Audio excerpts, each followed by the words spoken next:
Namaskaram, I'm Shilpa Santosh. Welcome to the informative series related to Indian classical dance forms. Today's guest is very talented artist, and it's my privilege to have her today. Srimati Rajeshwari Parvataraju garu is a Kuchipudi dancer as well as a Bharatanatyam dancer. She has learned Kuchipudi from none other than Padma Bhushan Vempati Chinnasatyam garu, Kuchipudi Art Academy, Chennai.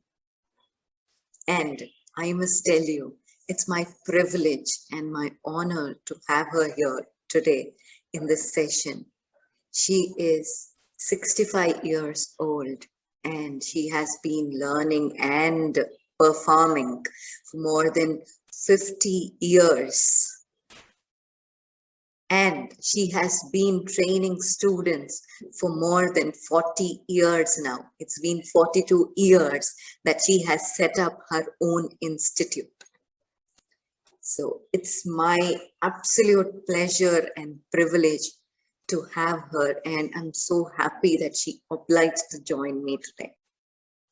Srimati Rajeshwari Parvataraju garu is daughter of the great legendary Telugu cinema actor Padmanabham garu.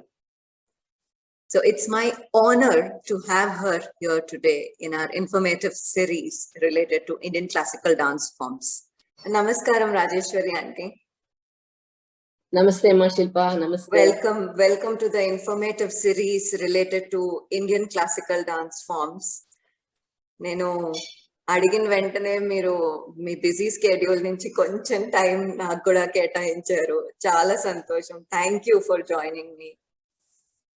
Thanks అమ్మా. నేనే నీకు thanks చెప్పాలి. అయ్యో, నువ్వు నన్ను interview చేయడం చాలా సంతోషంగా ఉంది. నా మనసులో ఉన్న భావాలన్నీ అందరికి చెప్పుకునే అవకాశాన్ని ఇచ్చావు నువ్వు, శిల్ప సంతోష్. చాలా థ్యాంక్స్ అమ్మా. Thanks aunty. ఆంటీ, మీ చిన్నప్పటి నుంచి జర్నీ, మీరు ఒక చాలా పేరున్న కూచిపూడి డాన్సర్, చాలా మంది స్టూడెంట్స్ కి ట్రైన్ చేశారు, వెంపటి చిన్నసత్యం మాస్టర్ గారి దగ్గర నేర్చుకున్నారు. అంతేకాదు మీరు పద్మనాభం గారి కూతురు. సో చిన్నప్పటి నుంచి మీ జర్నీ ఎలా ఉండింది? అసలు కూచిపూడి డాన్స్ లో మీ జర్నీ ఎలా స్టార్ట్ అయింది? చాలా మంచి ప్రశ్న వేసావమ్మా శిల్ప. అయితే నేను 1957లో పుట్టాను. అక్టోబర్ 1 నాడు పుట్టాను. నాకు 9 years వచ్చినప్పుడు నేను డాక్టర్ వెంపటి చిన్నసత్యం మాస్టర్ గారి దగ్గరికి వెళ్ళి మీ డాన్స్ క్లాస్ లో చేరతాను, నాకు డాన్స్ నేర్చుకోవాలంటే చాలా ఇష్టం అని వారిని అడిగాను. అడిగినప్పుడు వారు నీకు ఇప్పుడు 9 సంవత్సరాలే కదా, 10 సంవత్సరాలు వచ్చినప్పుడు నువ్వు నా దగ్గరికి రా, అప్పుడు నేను నిన్ను క్లాస్ లోకి జాయిన్ చేసుకుంటాను అని చెప్పారు.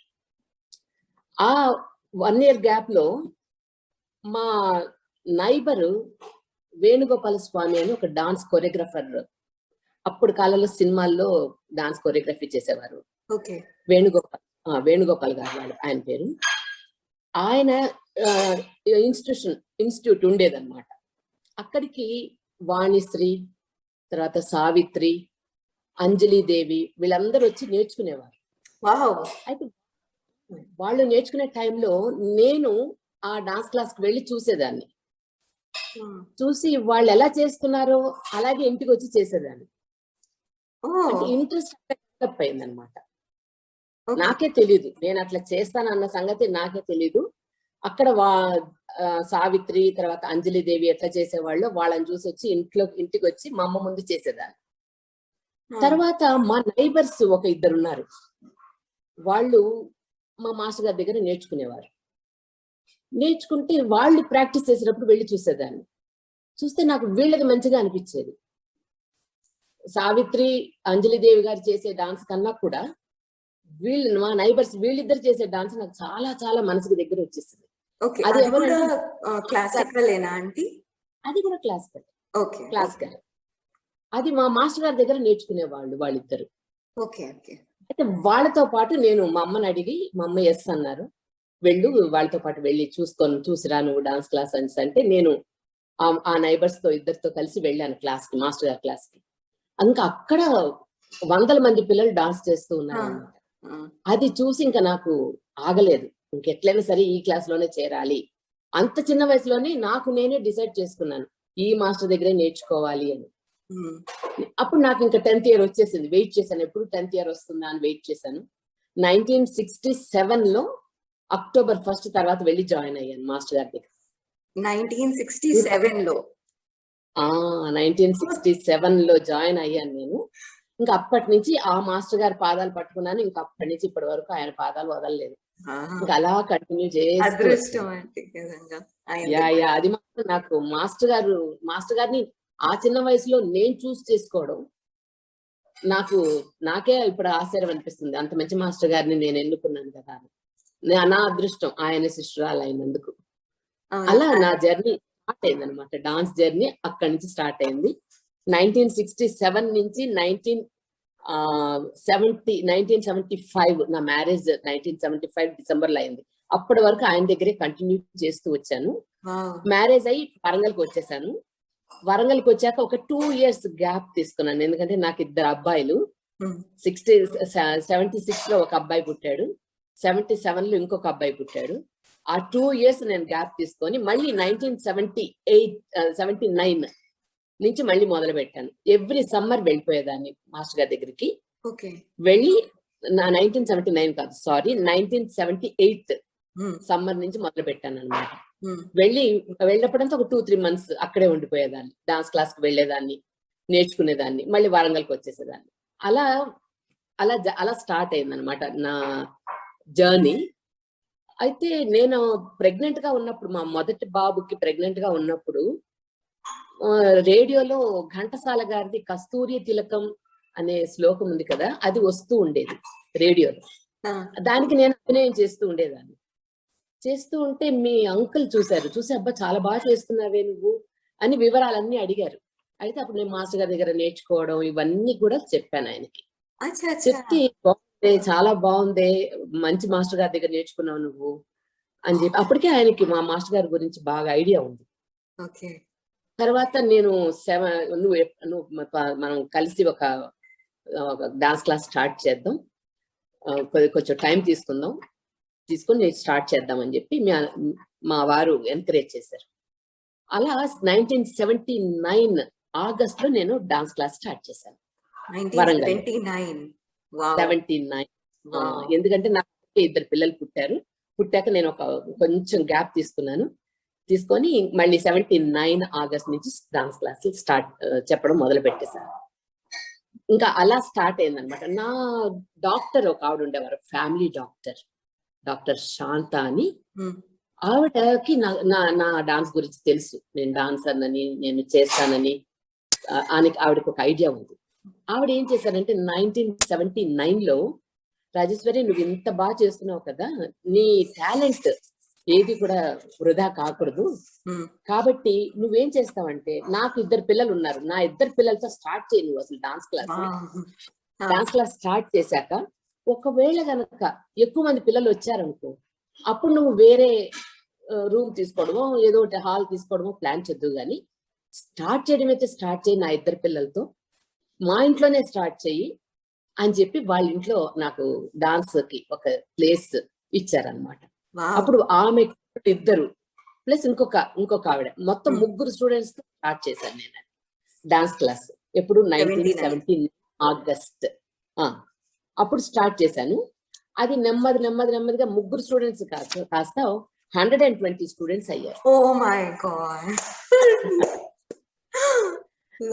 అలా అంచెలంచెలుగా పెరుగుతూ వచ్చాను. ఆ స్థలం చాలేదు కాబట్టి నేను వేరే ఇల్లు మారడం, అక్కడ హాల్ ఉన్న ఇంటికి వెళ్ళడం, గ్రూపుల వైజ్ గా పిల్లల్ని ఫస్ట్ సీనియర్స్ అని, జూనియర్స్ అని ఇలాగా డివైడ్ చేసి, సీనియర్స్ కి ఒక రోజు, జూనియర్స్ కి ఒక రోజు, ఇలా క్లాసులు చెప్తూ అలా 120 స్టూడెంట్స్ అయ్యారనమాట. అప్పుడు క్లాస్ లో జాయిన్ అవ్వడానికి విత్ ఇన్ 5 years లో నాకు అంత స్టూడెంట్స్ వచ్చేసారు. అంటే వరంగల్లో చాలా చాలా కాంపిటీషన్ లేదు. ఇప్పటి కాలంలో ఉన్న డాన్సర్స్ ఎంతమంది ఉన్నారో అంతమంది అక్కడ లేరు, కొంతమంది ఉండేవాళ్ళు. ఎక్కువ కాంపిటీషన్ లా ఉండేది కాదు. ఎప్పుడైతే నేను డాన్స్ క్లాస్ స్టార్ట్ చేశాను అప్పటి నుంచి అందరూ ఎంక్వైరీ చేయడం మొదలు పెట్టారు.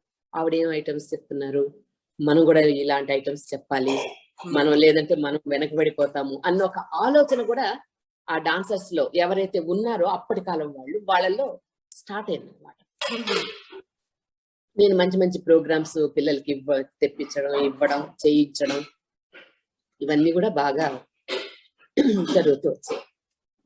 చాలా అలా బాగుంది, చాలా ఇన్స్పైరింగ్ గా ఉంది ఆంటీ తెలుసుకోవడానికి. అండ్ అంకుల్, నేను ఆడియన్స్ కి చెప్పాలనుకుంటున్నాను, Mallikarjun Parvataraju uncle English professor and ఆయన కాకతీయ యూనివర్సిటీలో head of the department and principal గా ఆయన రిటైర్ అయ్యారు. 2 కాలేజెస్ కి ప్రిన్సిపల్ గా చేసి రిటైర్ అయ్యారు కాకతీయ యూనివర్సిటీ నుంచి. సో అందుకని రాజేశ్వరి ఆంటీ చెన్నై నుంచి వరంగల్లో ఉండేవారు పెళ్ళయ్యాక వచ్చి, అండ్ అక్కడ ఆవిడ ఇన్స్టిట్యూట్ స్టార్ట్ చేసి పిల్లలకి ట్రైన్ చేయటం స్టార్ట్ చేశారు. సో ఆంటీ మీరు చెప్పినప్పుడు చిన్నప్పుడు 10 years కి మీరు డిసైడ్ చేసుకున్నారు మాస్టర్ గారి వద్ద నేర్చుకోవాలి అని. ఇంటికి వెళ్ళి మీరు చెప్పినప్పుడు ఇంట్లో తాతగారు పద్మనాభం గారు ఇంకా మీ అమ్మగారు ఎలా రియాక్ట్ అయ్యారు? అంటే ఇంట్లో డాన్స్ అంటే ఇంట్రెస్ట్ ఉంది, ఓకే నేర్చుకోవచ్చు అని ఎలా ఎలా రియాక్షన్ ఉండింది వాళ్ళది? అంటే మా నాన్నగారికి అమ్మగారికి, మా అమ్మగారికి చాలా ఇష్టం, నాన్నగారికి కూడా ఎటువంటి అభ్యంతరం లేదు, నేర్చుకునేంత వరకు అభ్యంతరం లేదు. కానీ పర్ఫార్మెన్సెస్ ఎక్కడైనా ఇవ్వాలంటే మాత్రం, అంటే పర్ఫార్మెన్సెస్ కూడా ఓకే. ఇప్పుడు నువ్వు అడిగిన ప్రశ్నకి ఒక ఇన్సిడెంట్ జ్ఞాపకం వచ్చింది. మా మాస్టర్ గారు ఒక పిక్చర్, ఆ పిక్చర్ పేరు మర్చిపోయాను నేను, జ్ఞాపకం లేదు. ఆ పిక్చర్ లో ఒక డాన్స్ ఐటమ్ కి మా కూచిపూడి ఆర్ట్ అకాడమీ స్టూడెంట్స్ ని కొంతమందిని సెలెక్ట్ చేసుకున్నారు మా మాస్టర్ గారు, డాక్టర్ వెంపటిన్ సత్య గారు. దానిలో నేను కూడా ఉన్నాను, నేను కూడా సెలెక్ట్ చేశారు. అయితే నన్ను పిలిచి ఒక మాట అడిగారు మాస్టర్ గారు, రాజీ అని పిలుస్తారు నన్ను. రాజీ, ఈ పిక్చర్ లో మీ నాన్నగారు కూడా ఉన్నారు, యాక్ట్ చేస్తున్నారు, మీ నాన్నగారు పర్మిషన్ తీసుకో, నేను నిన్ను సెలెక్ట్ చేశాను, డాన్సర్స్ లో ఒక డాన్సర్ గా నిన్ను కూడా నేను సెలెక్ట్ చేశాను, కాబట్టి నువ్వు మీ నాన్నగారి పర్మిషన్ తీసుకుంటే తీసుకో అని చెప్పేసి చెప్పారు. సరే అని నేను మా నాన్నగారిని అడిగాను, నాన్నగారు మా మాస్టర్ గారు ఇలాగ పలానా పిక్చర్ లో నన్ను కూడా సెలెక్ట్ చేశారు, దానిలో మీరు కూడా ఉన్నారు, కాబట్టి మీ పర్మిషన్ అడిగి తీసుకోమన్నారు, అందుకనే మీరేమంటారు? నాన్నగారు అన్నారు, వద్దులేమ్మా, నువ్వు నేర్చుకుంటున్నావు, బయట పర్ఫార్మెన్స్లు ఇస్తావు, అంతవరకు ఓకే, కానీ సినిమాల్లో అంతా వద్దులేమ్మా అన్నారు. నేను ఎందుకు నాన్న అట్లా అంటున్నారు అని అడిగాను. ఆ ప్రశ్న అయితే అడగాలి కదా, నేను అడిగితే నానేమన్నారంటే, నువ్వు కెమెరాకి బాగా సూట్ అవుతావు, నీది ఫోటోజెనిక్ ఫేస్, కెమెరా కూడా సూట్ అయ్యే ఫేస్ నీది, సో ఎవరైనా ప్రొడ్యూసర్స్ కానీ డైరెక్టర్స్ కానీ మీ అమ్మాయి బాగుంది ఫ్రేమ్ లో, పలానా చైల్డ్ క్యారెక్టర్ గా తీసుకుందాం, పలానా క్యారెక్టర్ గా తీసుకుందాం అని అన్నారే అనుకో, అప్పుడు నేను ఎస్ అని చెప్పలేను, నో అని చెప్పలేను, కాబట్టి వద్దుమా, నువ్వు మాత్రం చక్కగా నేర్చుకో, నువ్వు ఎన్ని ప్రోగ్రామ్స్ చేస్తావో చేసుకో, నాకు ఎటువంటి అభ్యంతరం లేదు, సినిమాల్లో మాత్రం వద్దు అన్నారు. అంటే సరే అని అదే మాట తీసుకెళ్లి మా మాస్టర్ గారికి చెప్పాను, నాన్నగారు వద్దన్నారు అని చెప్పి నన్ను క్షమించండి అని చెప్పి మాస్టర్ గారికి దండం పెట్టుకున్నాను. ఏం పర్వాలేదు, అందుకనే నేను నీకు చెప్పాను, వెళ్ళి మీ నాన్నగారిని అడిగేసిరా అని చెప్పింది అందుకే అని చెప్పేసి అన్నారు. ఆ రకంగా నాన్నగారి దగ్గర నుంచి ఎటువంటి అభ్యంతరాలు లేవు, ఇదొక్కటే అభ్యంతరం. ఇటు ఈ ఫ్యామిలీ మేము అంకుల్ వాళ్ళ దగ్గర కూడా నాకు ఎటువంటి ప్రాబ్లం లేదు, చక్కగా అందరు ఎంకరేజ్ చేశారు, చాలా ఎంకరేజ్ చేశారు, ఇప్పటికి కూడా ఎంకరేజ్ చేస్తూనే ఉంటారు మీ అంకుల్.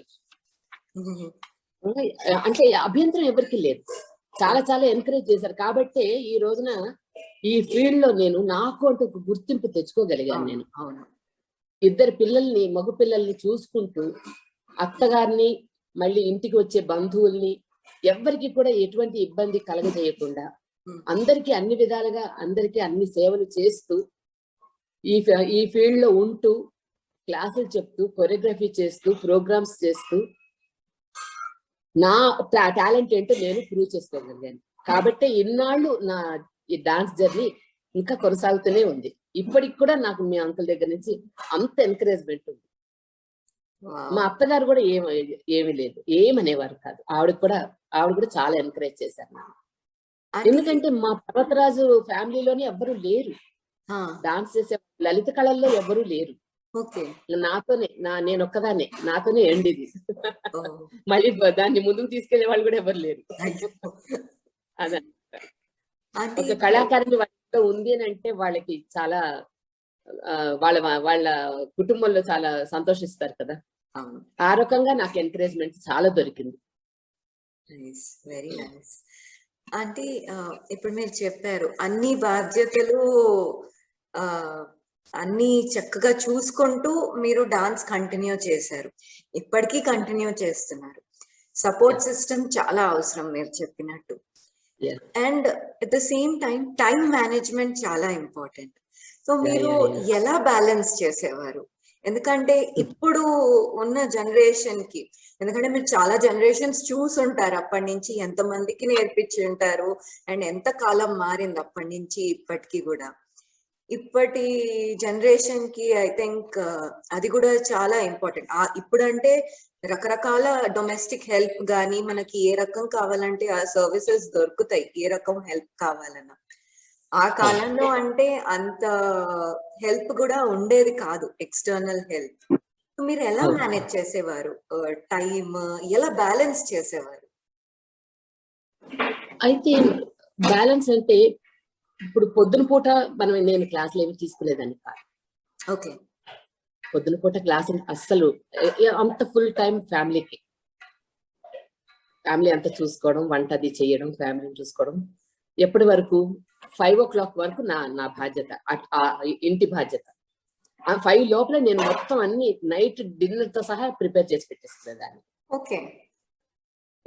పిల్లలకు కూడా 5 to 7, 7:30 మాక్సిమం 8 వరకు వాళ్ళని ఆడుకోవడానికి వదిలిపెట్టేసేదాన్ని.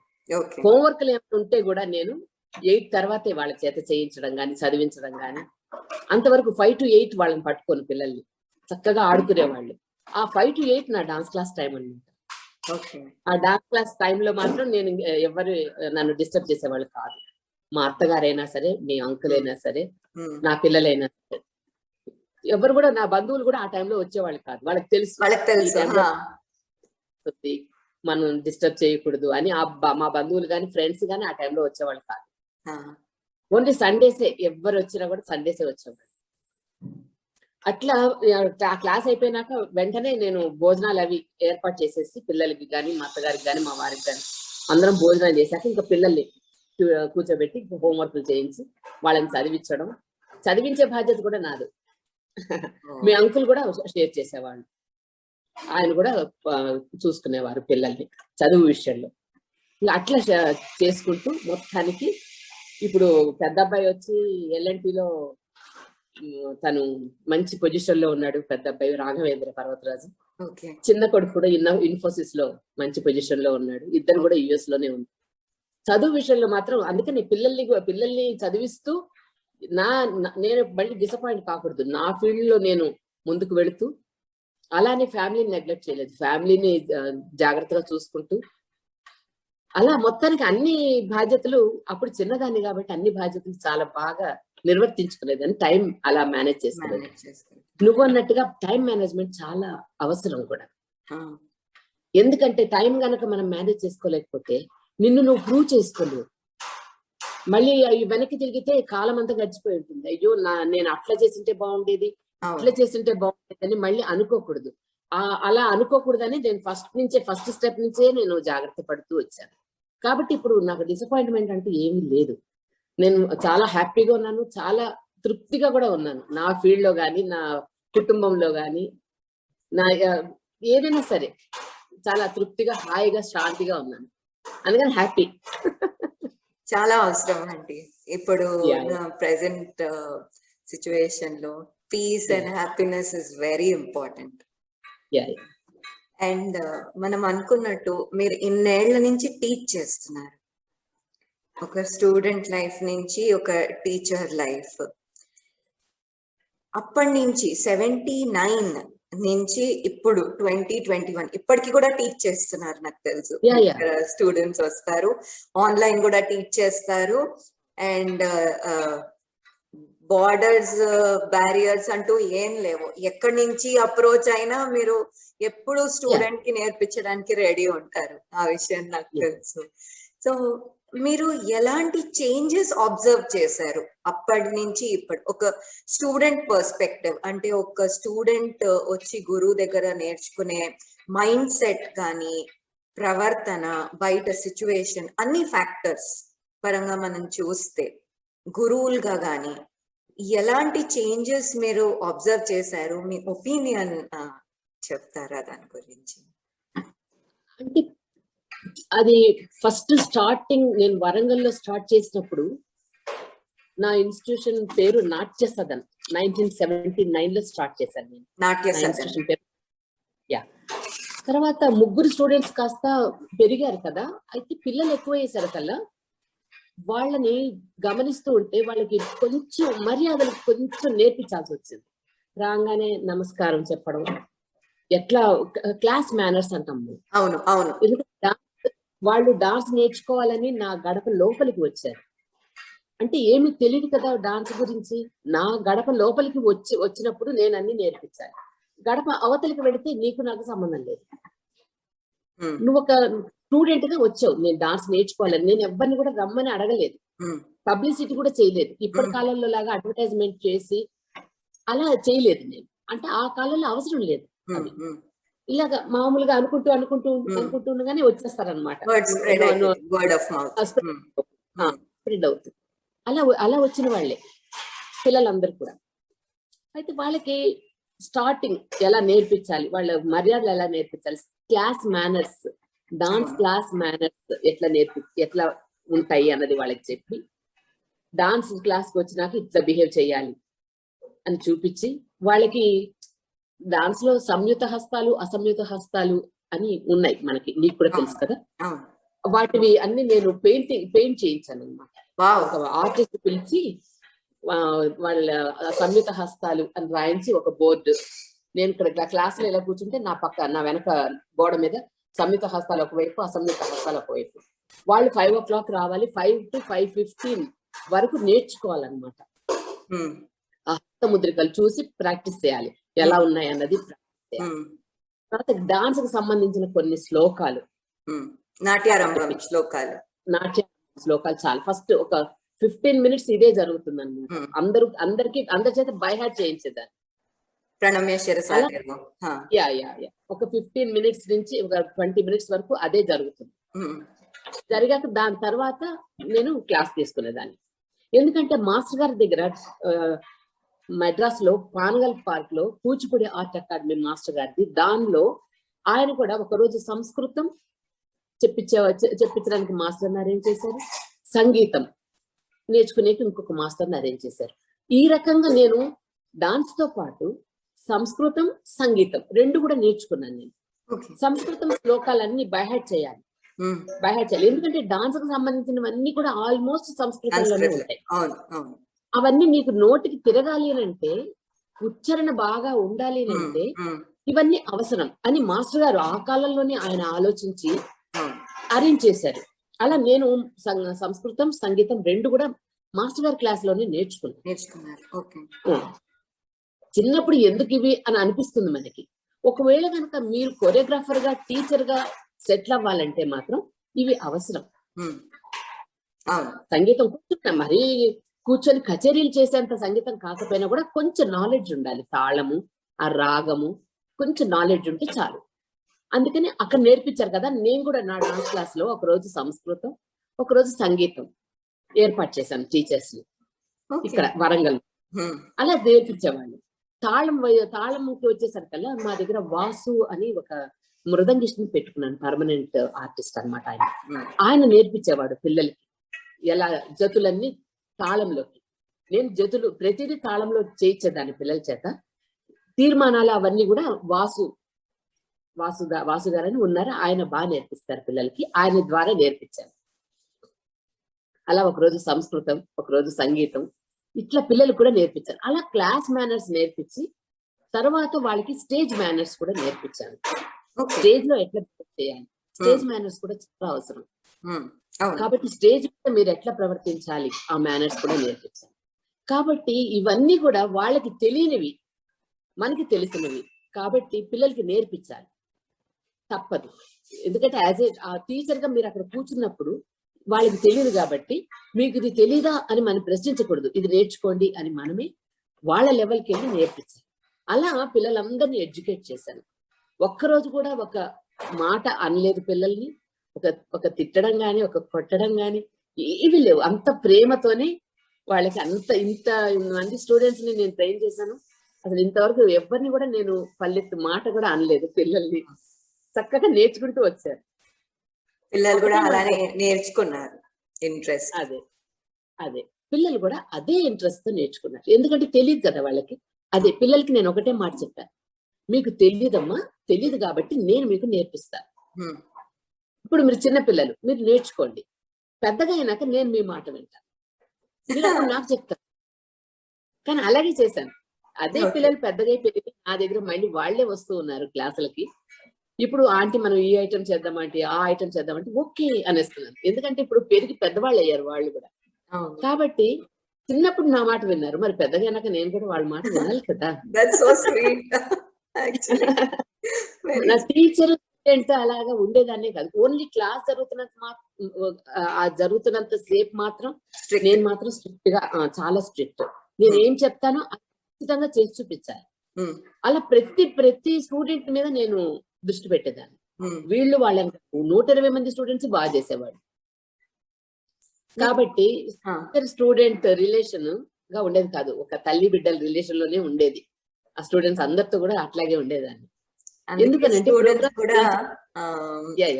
కూడా అంతే ప్రేమతో ఉండేవాళ్ళు స్టూడెంట్స్ కూడా.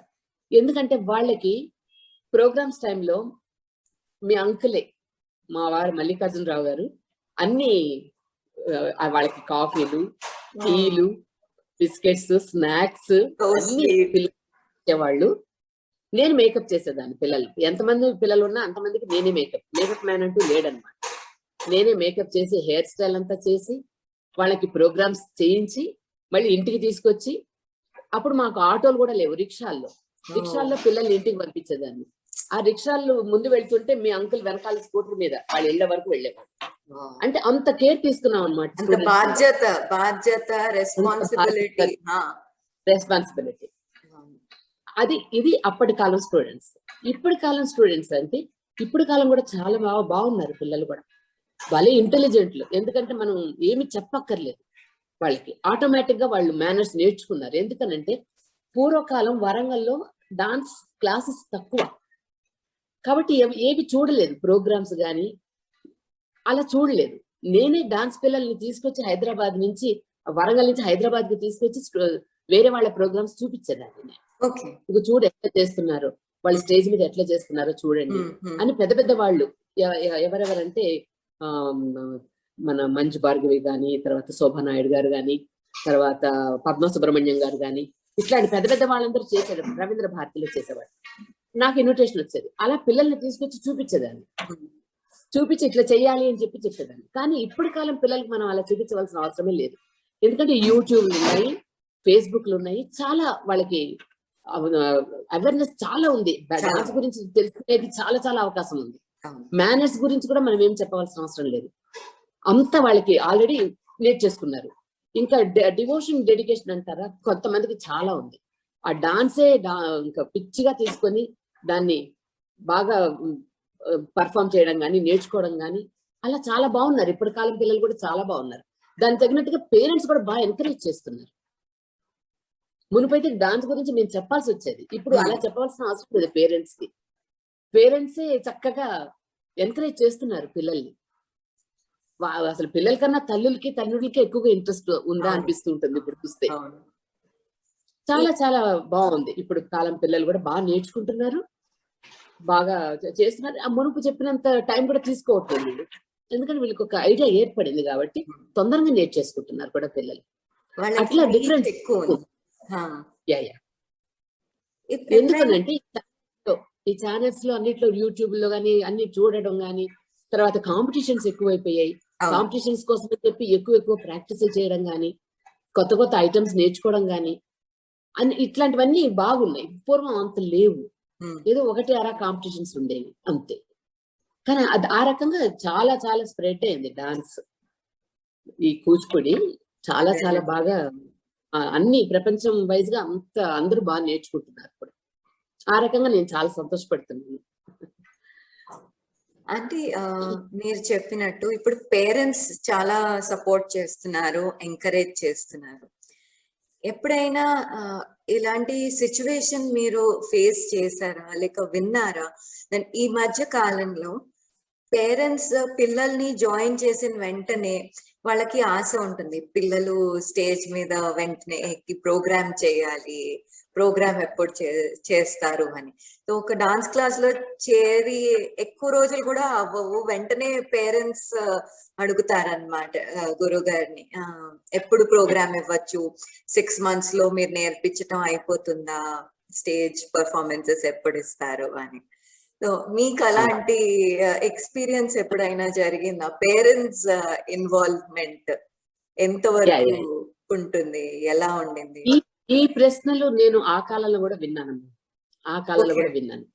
ఎందుకంటే ఒక 3-4 months అయిపోయినాక వచ్చేవాళ్ళు పేరెంట్స్.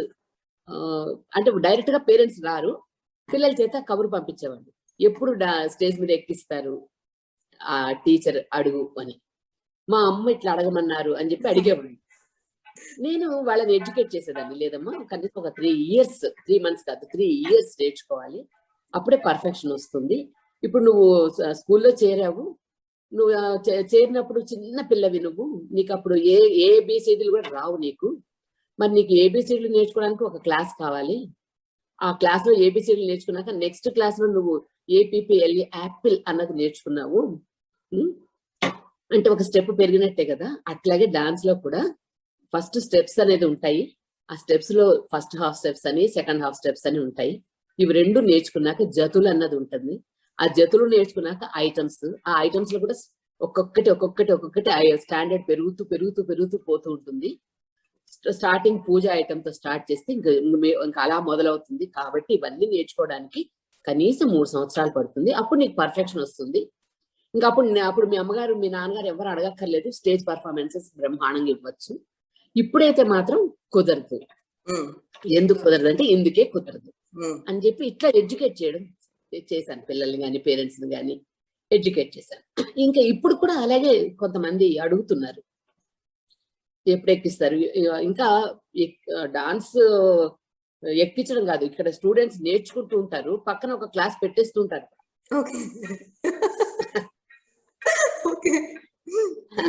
అట్లాంటివి ఆ కాలంలో కూడా ఉన్నాయి.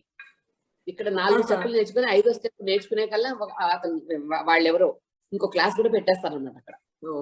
కానీ నేర్చుకోవడం వల్ల వాళ్ళకి ఏంటి అన్నది విధానం తెలియదు కదా, పద్ధతి తెలియదు కదా. మనం మెల్లిమెల్లిగా టెక్నికల్ ఆస్పెక్ట్స్ కానీ ఒక సబ్జెక్ట్ పరంగా డెప్త్ ఐడియా ఉండదు. టెక్నికల్ గా కూడా చాలా ఉంటాయి కదా. అవును, అవన్నీ కూడా నేర్పించాలి కదా. నేను అదే చెప్పాను, ఇప్పుడు కూడా అదే చెప్తూ ఉంటాను. నేను కొన్ని క్లాస్ లో ఐటమ్స్ నేర్పిస్తున్నప్పుడే కొన్ని చెప్తుంటాను అనమాట. కోరియోగ్రఫీకి సంబంధించిన పాయింట్స్ ఇవన్నీ జ్ఞాపకం పెట్టుకోండి. మీరు పెద్దగా కోరియోగ్రఫీ చేసినప్పుడు ఈ పాయింట్స్ కూడా దృష్టిలో పెట్టుకోండి, మర్చిపోవద్దు, జ్ఞాపకం చేసుకోండి ఇవన్నీ కూడా అని చెప్పి నేను క్లాస్ లో టీచ్ చేస్తున్నప్పుడే వాళ్ళకి ఐడియాస్ ఇస్తూ ఉంటాను అనమాట. ఆ రకంగా పిల్లల్ని మెల్లిమెల్లిగా ఎడ్యుకేట్ చేయడం జరుగుతుంటుంది. అయితే ఈ రకంగా ఒక చిన్న ఇన్సిడెంట్ చెప్తాను నేను. చెప్పండి. నా స్టూడెంట్ సహజ అనే ఒక అమ్మాయి ఉంది. ఆ అమ్మాయి చిన్నపిల్ల, ఎంత దానికి 10 years కాదు 9 years 10 years అప్పుడు చేరి దానికి లయ జ్ఞానం తక్కువ ఉంది. అంటే తను రిథంలో చేసేది కాదు.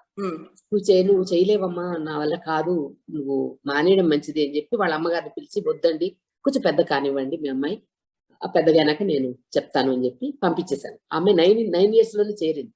ఓకే. ఇంటికి వెళ్ళి ఒకటే ఏడుపు, లేదు నేను చేయను, మళ్ళీ వెళ్తాను క్లాస్ కి. సరే మళ్ళీ వచ్చింది. అలా ఒక సంవత్సరంలో 3 సార్లు పంపించేశాను. మూడోసారి స్టిక్ అయిపోయింది ఆ పిల్ల. అప్పటికే ఆ అమ్మాయికి 10 years వచ్చాయి. విత్ ఇన్ ఒక 1.5 year లోనే అమ్మాయి 9.5 years చేరింది. 1.5 year లో అమ్మాయికి ఒక 6 ఐటమ్స్ నేర్చేసుకుంది. స్టెప్స్ జతీస్తో పాటు 6 ఐటమ్స్ నేర్చేసుకుంది పిల్ల. చాలా బాగా చాలా ఫాస్ట్ గా నేర్చేసుకుంది. అయితే వాళ్ళ అమ్మ వాళ్ళకి నేను ఒక ఐడియా ఇచ్చాను. మీ అమ్మాయి చాలా బాగా చేస్తుందండి, మరి మీకు ఒకవేళ కనుక మీకు తెలియదు కాబట్టి నేను చెప్తున్నాను, అరంగేట్రం అంటూ ఒకటి ఉంటుంది, వాళ్ళు అరంగేట్రం చేస్తే గనక చాలా బాగుంటుంది. ఇక్కడ ఎవరు చేయలేదు వరంగల్లో. ఒకవేళ మీ పాప సహజ చేస్తే గనక మొదటి అరంగేట్రం చేసిన పాపగా మీ అమ్మాయికి పేరుండిపోతుంది. మీకు ఓకే అనుకుంటే గనక నేను దాని తగినట్టుగా ట్రైనింగ్ ఇస్తాను. వాళ్ళు ఓకే చెప్పేశారు. ఓకే చెప్తే నేను ఇంక వెంటనే అమ్మాయికి ఆ రకంగానే ట్రైనింగ్ ఇస్తూ వచ్చాను. నేర్చుకున్నాక ఆ పాప మాస్టర్ గారు నేను ఆ పేరెంట్స్ కి ఐడియా ఇచ్చాను అనమాట. మా మాస్టర్ గారినే పిలిచి చీఫ్ గెస్ట్ గా పిలుద్దాము ఈ అరంగేట్రానికి అంటే వాళ్ళు ఒప్పుకున్నారు. ఒప్పుకుంటే నేను మాస్టర్ గారికి ఫోన్ చేసి అడిగాను, మాస్టర్ గారు ఇది సంగతి, ఆ అమ్మాయి ఎట్లా చేస్తుందో ఏమో, వద్దులే నా పేరు పోతుంది అన్నారు. మాస్టర్ గారు మా మాస్టర్ గారు అన్నారు, వద్దులే అమ్మాయి ఎట్లా చేస్తుందేమో పేరు పోతుంది. లేదు మాస్టర్ గారు, మీరు ఒకసారి చూడండి అమ్మాయిని అంటే, సరే కూచిపూడిలో ఉన్నాను నేను, కూచిపూడికి తీసుకురా, నేను ప్రస్తుతం కూచిపూడిలో ఉన్నాను, కూచిపూడికి తీసుకురా, ఒకసారి చూస్తాను ఆ అమ్మాయిని ఎట్లా చేస్తుందో. సరేనా ఆ అమ్మాయిని సహజని తీసుకొని నేను, మా వారు మల్లికార్జునరావు గారు, మా వారు, సహజ నా స్టూడెంట్, ముగ్గురం కలిసి వెళ్ళాం. కూచిపూడి ఎక్కడుంది? వరంగల్ నుంచి కూచిపూడికి, విజయవాడ వరకు వెళ్ళి విజయవాడ నుంచి కూచిపూడికి వెళ్ళాలి బస్సులో. తీసుకెళ్తే మాస్టర్ గారు ఉన్నారు. మాస్టర్ గారు చేయించు అన్నారు. మాస్టర్ గారు నేను చేయించనండి, మీరే చేయించండి అని చేసి అన్నారు. నేను ఆ సహజకి చెప్పాను, సహజ నా స్పీడ్ వేరే ఉంటుంది, మాస్టర్ గారి స్పీడ్ వేరే ఉంటుంది అని 2 రకాలుగా కూడా నేను ఇంట్లో ట్రైనింగ్ ఇచ్చాను. ఇంట్లో ట్రైనింగ్ ఇచ్చి అన్ని ఐటమ్స్ తీసుకెళ్ళాను. అయితే ఆ అమ్మాయి మాస్టర్ గారు కొంచెం స్పీడ్ ఎక్కువ చేయిస్తారు, అప్పుడే పర్ఫెక్షన్ తెలుస్తుంది అంటారు ఆయన. సరే ఆయన ఏం చేశారు, ఏ ఐటమ్స్ వచ్చు అంటే అది లిస్ట్ చదివింది. మా సహజ స్టూడెంట్ లిస్ట్ చదివింది. ఓ ఇవన్నీ చేస్తావా నువ్వు అన్నారు. చేస్తాను. అయితే సరే దశావతారాలు చేయి చూద్దాం అన్నారు. ఇంకా అంతే, మాస్టర్ గారు పాడారు, పాడుతూ నటవంగం చేశారు. ఆ అమ్మాయి చేసి చూశారు మాస్టర్ గారు, బాగా చేస్తుంది కదా, ఒకసారి మద్రాసు కూడా తీసుకురా అన్నారు. చాలా చేస్తుంది, ఒకసారి మద్రాసు కూడా తీసుకురా అని అప్పుడే ఒక డేట్ ఇచ్చేసారు నాకు. సహజ అరంగేట్రం డేట్ ఎప్పుడంటే 16th January 1983. అంటే మీరు డేట్స్ తో సహా గుర్తు పెట్టుకున్నారు. So nice. 16th January 1983 ఆయన ఒక డేట్ ఇచ్చేసారు. ఇచ్చేసాక ఇంకా నేను మళ్ళీ వరంగల్కి వచ్చి ఆ KMC Kakatiya medical college auditorium book చేసి ఆ సహజ తీసుకొని నేను సహజ మాత్రమే మెడ్రాస్ వెళ్ళిపోయి. అంటే ఇక్కడ ఒక చిన్న క్వశ్చన్, ఎగ్జైట్మెంట్ అండ్ దీంతో మీరు చెప్పినప్పుడు మాస్టర్ గారి దగ్గర రెస్పాన్స్ వచ్చినప్పుడు వెంటనే చాలా బాగా చేస్తోంది, చెన్నై కూడా తీసుకురా అండ్ వెంటనే డేట్ ఇచ్చేసినప్పుడు మీకు ఎలా అనిపించింది? అఫ్ కోర్స్ చాలా సంతోషంగా ఉంటుంది అందరికి, కానీ అదొక బ్లెస్సింగ్. ఎందుకంటే వారి మాస్టర్ గారు అసలు ఎవరిని మెచ్చుకోరు. ఆయన మెచ్చుకున్నారు అని అంటే నాకు PhD వచ్చినట్టే లెక్క. నాకు ఇప్పుడే గూస్ బంప్స్ వచ్చేసినాయి అండి. చాలా అదృష్ట సిచువేషన్.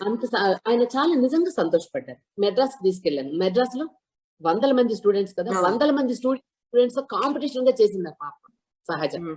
ప్రతి స్టెప్ అందరికి జ్ఞాపకం. అమ్మాయి సహజ ఎంత చలాకీగా చేసిందంటే ప్రతి ఐటమ్, అది అరంగేట్రానికి ఏం ఐటమ్స్ నేర్చుకుందో అన్ని ఐటమ్స్, ప్లేట్ డాన్స్ తో సహా, బాలగోపాల తరంగంలో ప్లేట్ డాన్స్ ఉంటుంది, ప్లేట్ డాన్స్ తో సహా చేసేసింది. ఆశ్చర్యపోయారు అనమాట స్టూడెంట్స్ అందరు కూడా. 100 మంది స్టూడెంట్స్ ఆశ్చర్యపోయారు, ఎంత బాగా నేర్పించావు రాజేశ్వరి నువ్వు. మాస్టర్ గారు అయితే నేను కూచిపూడిలో ఈ ఆర్ట్ అకాడమీ, కూచిపూడి ఆర్ట్ అకాడమీలో ఎట్లా చెప్తున్నానో అట్లాగే నువ్వు కూడా చెప్తున్నావు, నువ్వు, నేను చాలా సంతోషపడుతున్నాను అని చెప్పేసి అన్నారు మాస్టర్ గారు. సరే మాస్టర్ గారు అరంగేట్రానికి వచ్చారు. వచ్చి అరంగేట్రం అంతా చూసి చాలా సంతోషపడి అదే స్టేజ్ పైన ఒక మాట అన్నారు. మీరు దీనికి ట్రైనింగ్ అంటే ఇచ్చిన రాజేశ్వరి నటువంగం చేస్తూ ఈ అమ్మాయి చేత అరంగేట్రం చేయించింది చూశారు. ఇదే స్టేజ్ పైన రాజేశ్వరి ఎట్లా చేస్తుందో తన టాలెంట్ ని కూడా నేను మీకు చూపిస్తాను అని చెప్పి అన్నారు. అన్నాక సరే నాకు ఎట్లా అవకాశం వస్తుందని నేను అనుకున్నాను. అయితే మాకు ఒక ఛాన్స్ వచ్చింది. మాస్టర్ గారిది Srikrishna Parijatham ballet 2 December 1983 2 December 1983లో సేమ్ కాకతీయ మెడికల్ కాలేజ్ ఆడిటోరియంలో అరేంజ్ చేశాం.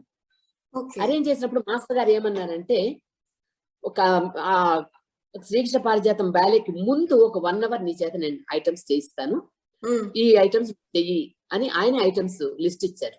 ఒక 1 అవర్ ప్రోగ్రామ్ నా చేత మాస్టర్ గారు చేయించారు. ఆయన అన్నారు ఆయన అన్నారు కదా రాజేశ్వరి టాలెంట్ చూపిస్తాను. అలాగే ఆయన 1 అవర్ నాకు అవకాశం ఇచ్చి బ్యాలే కన్నా ముందే నేను చేశాను అనమాట. నేను చేసి 1 అవర్ తర్వాత బ్యాలే చేశాను శ్రీకృష్ణ పారిజాతం. ఆ రకంగా మళ్ళీ రెండోసారి మాస్టర్ గారు వరంగల్కి రావడం అయింది.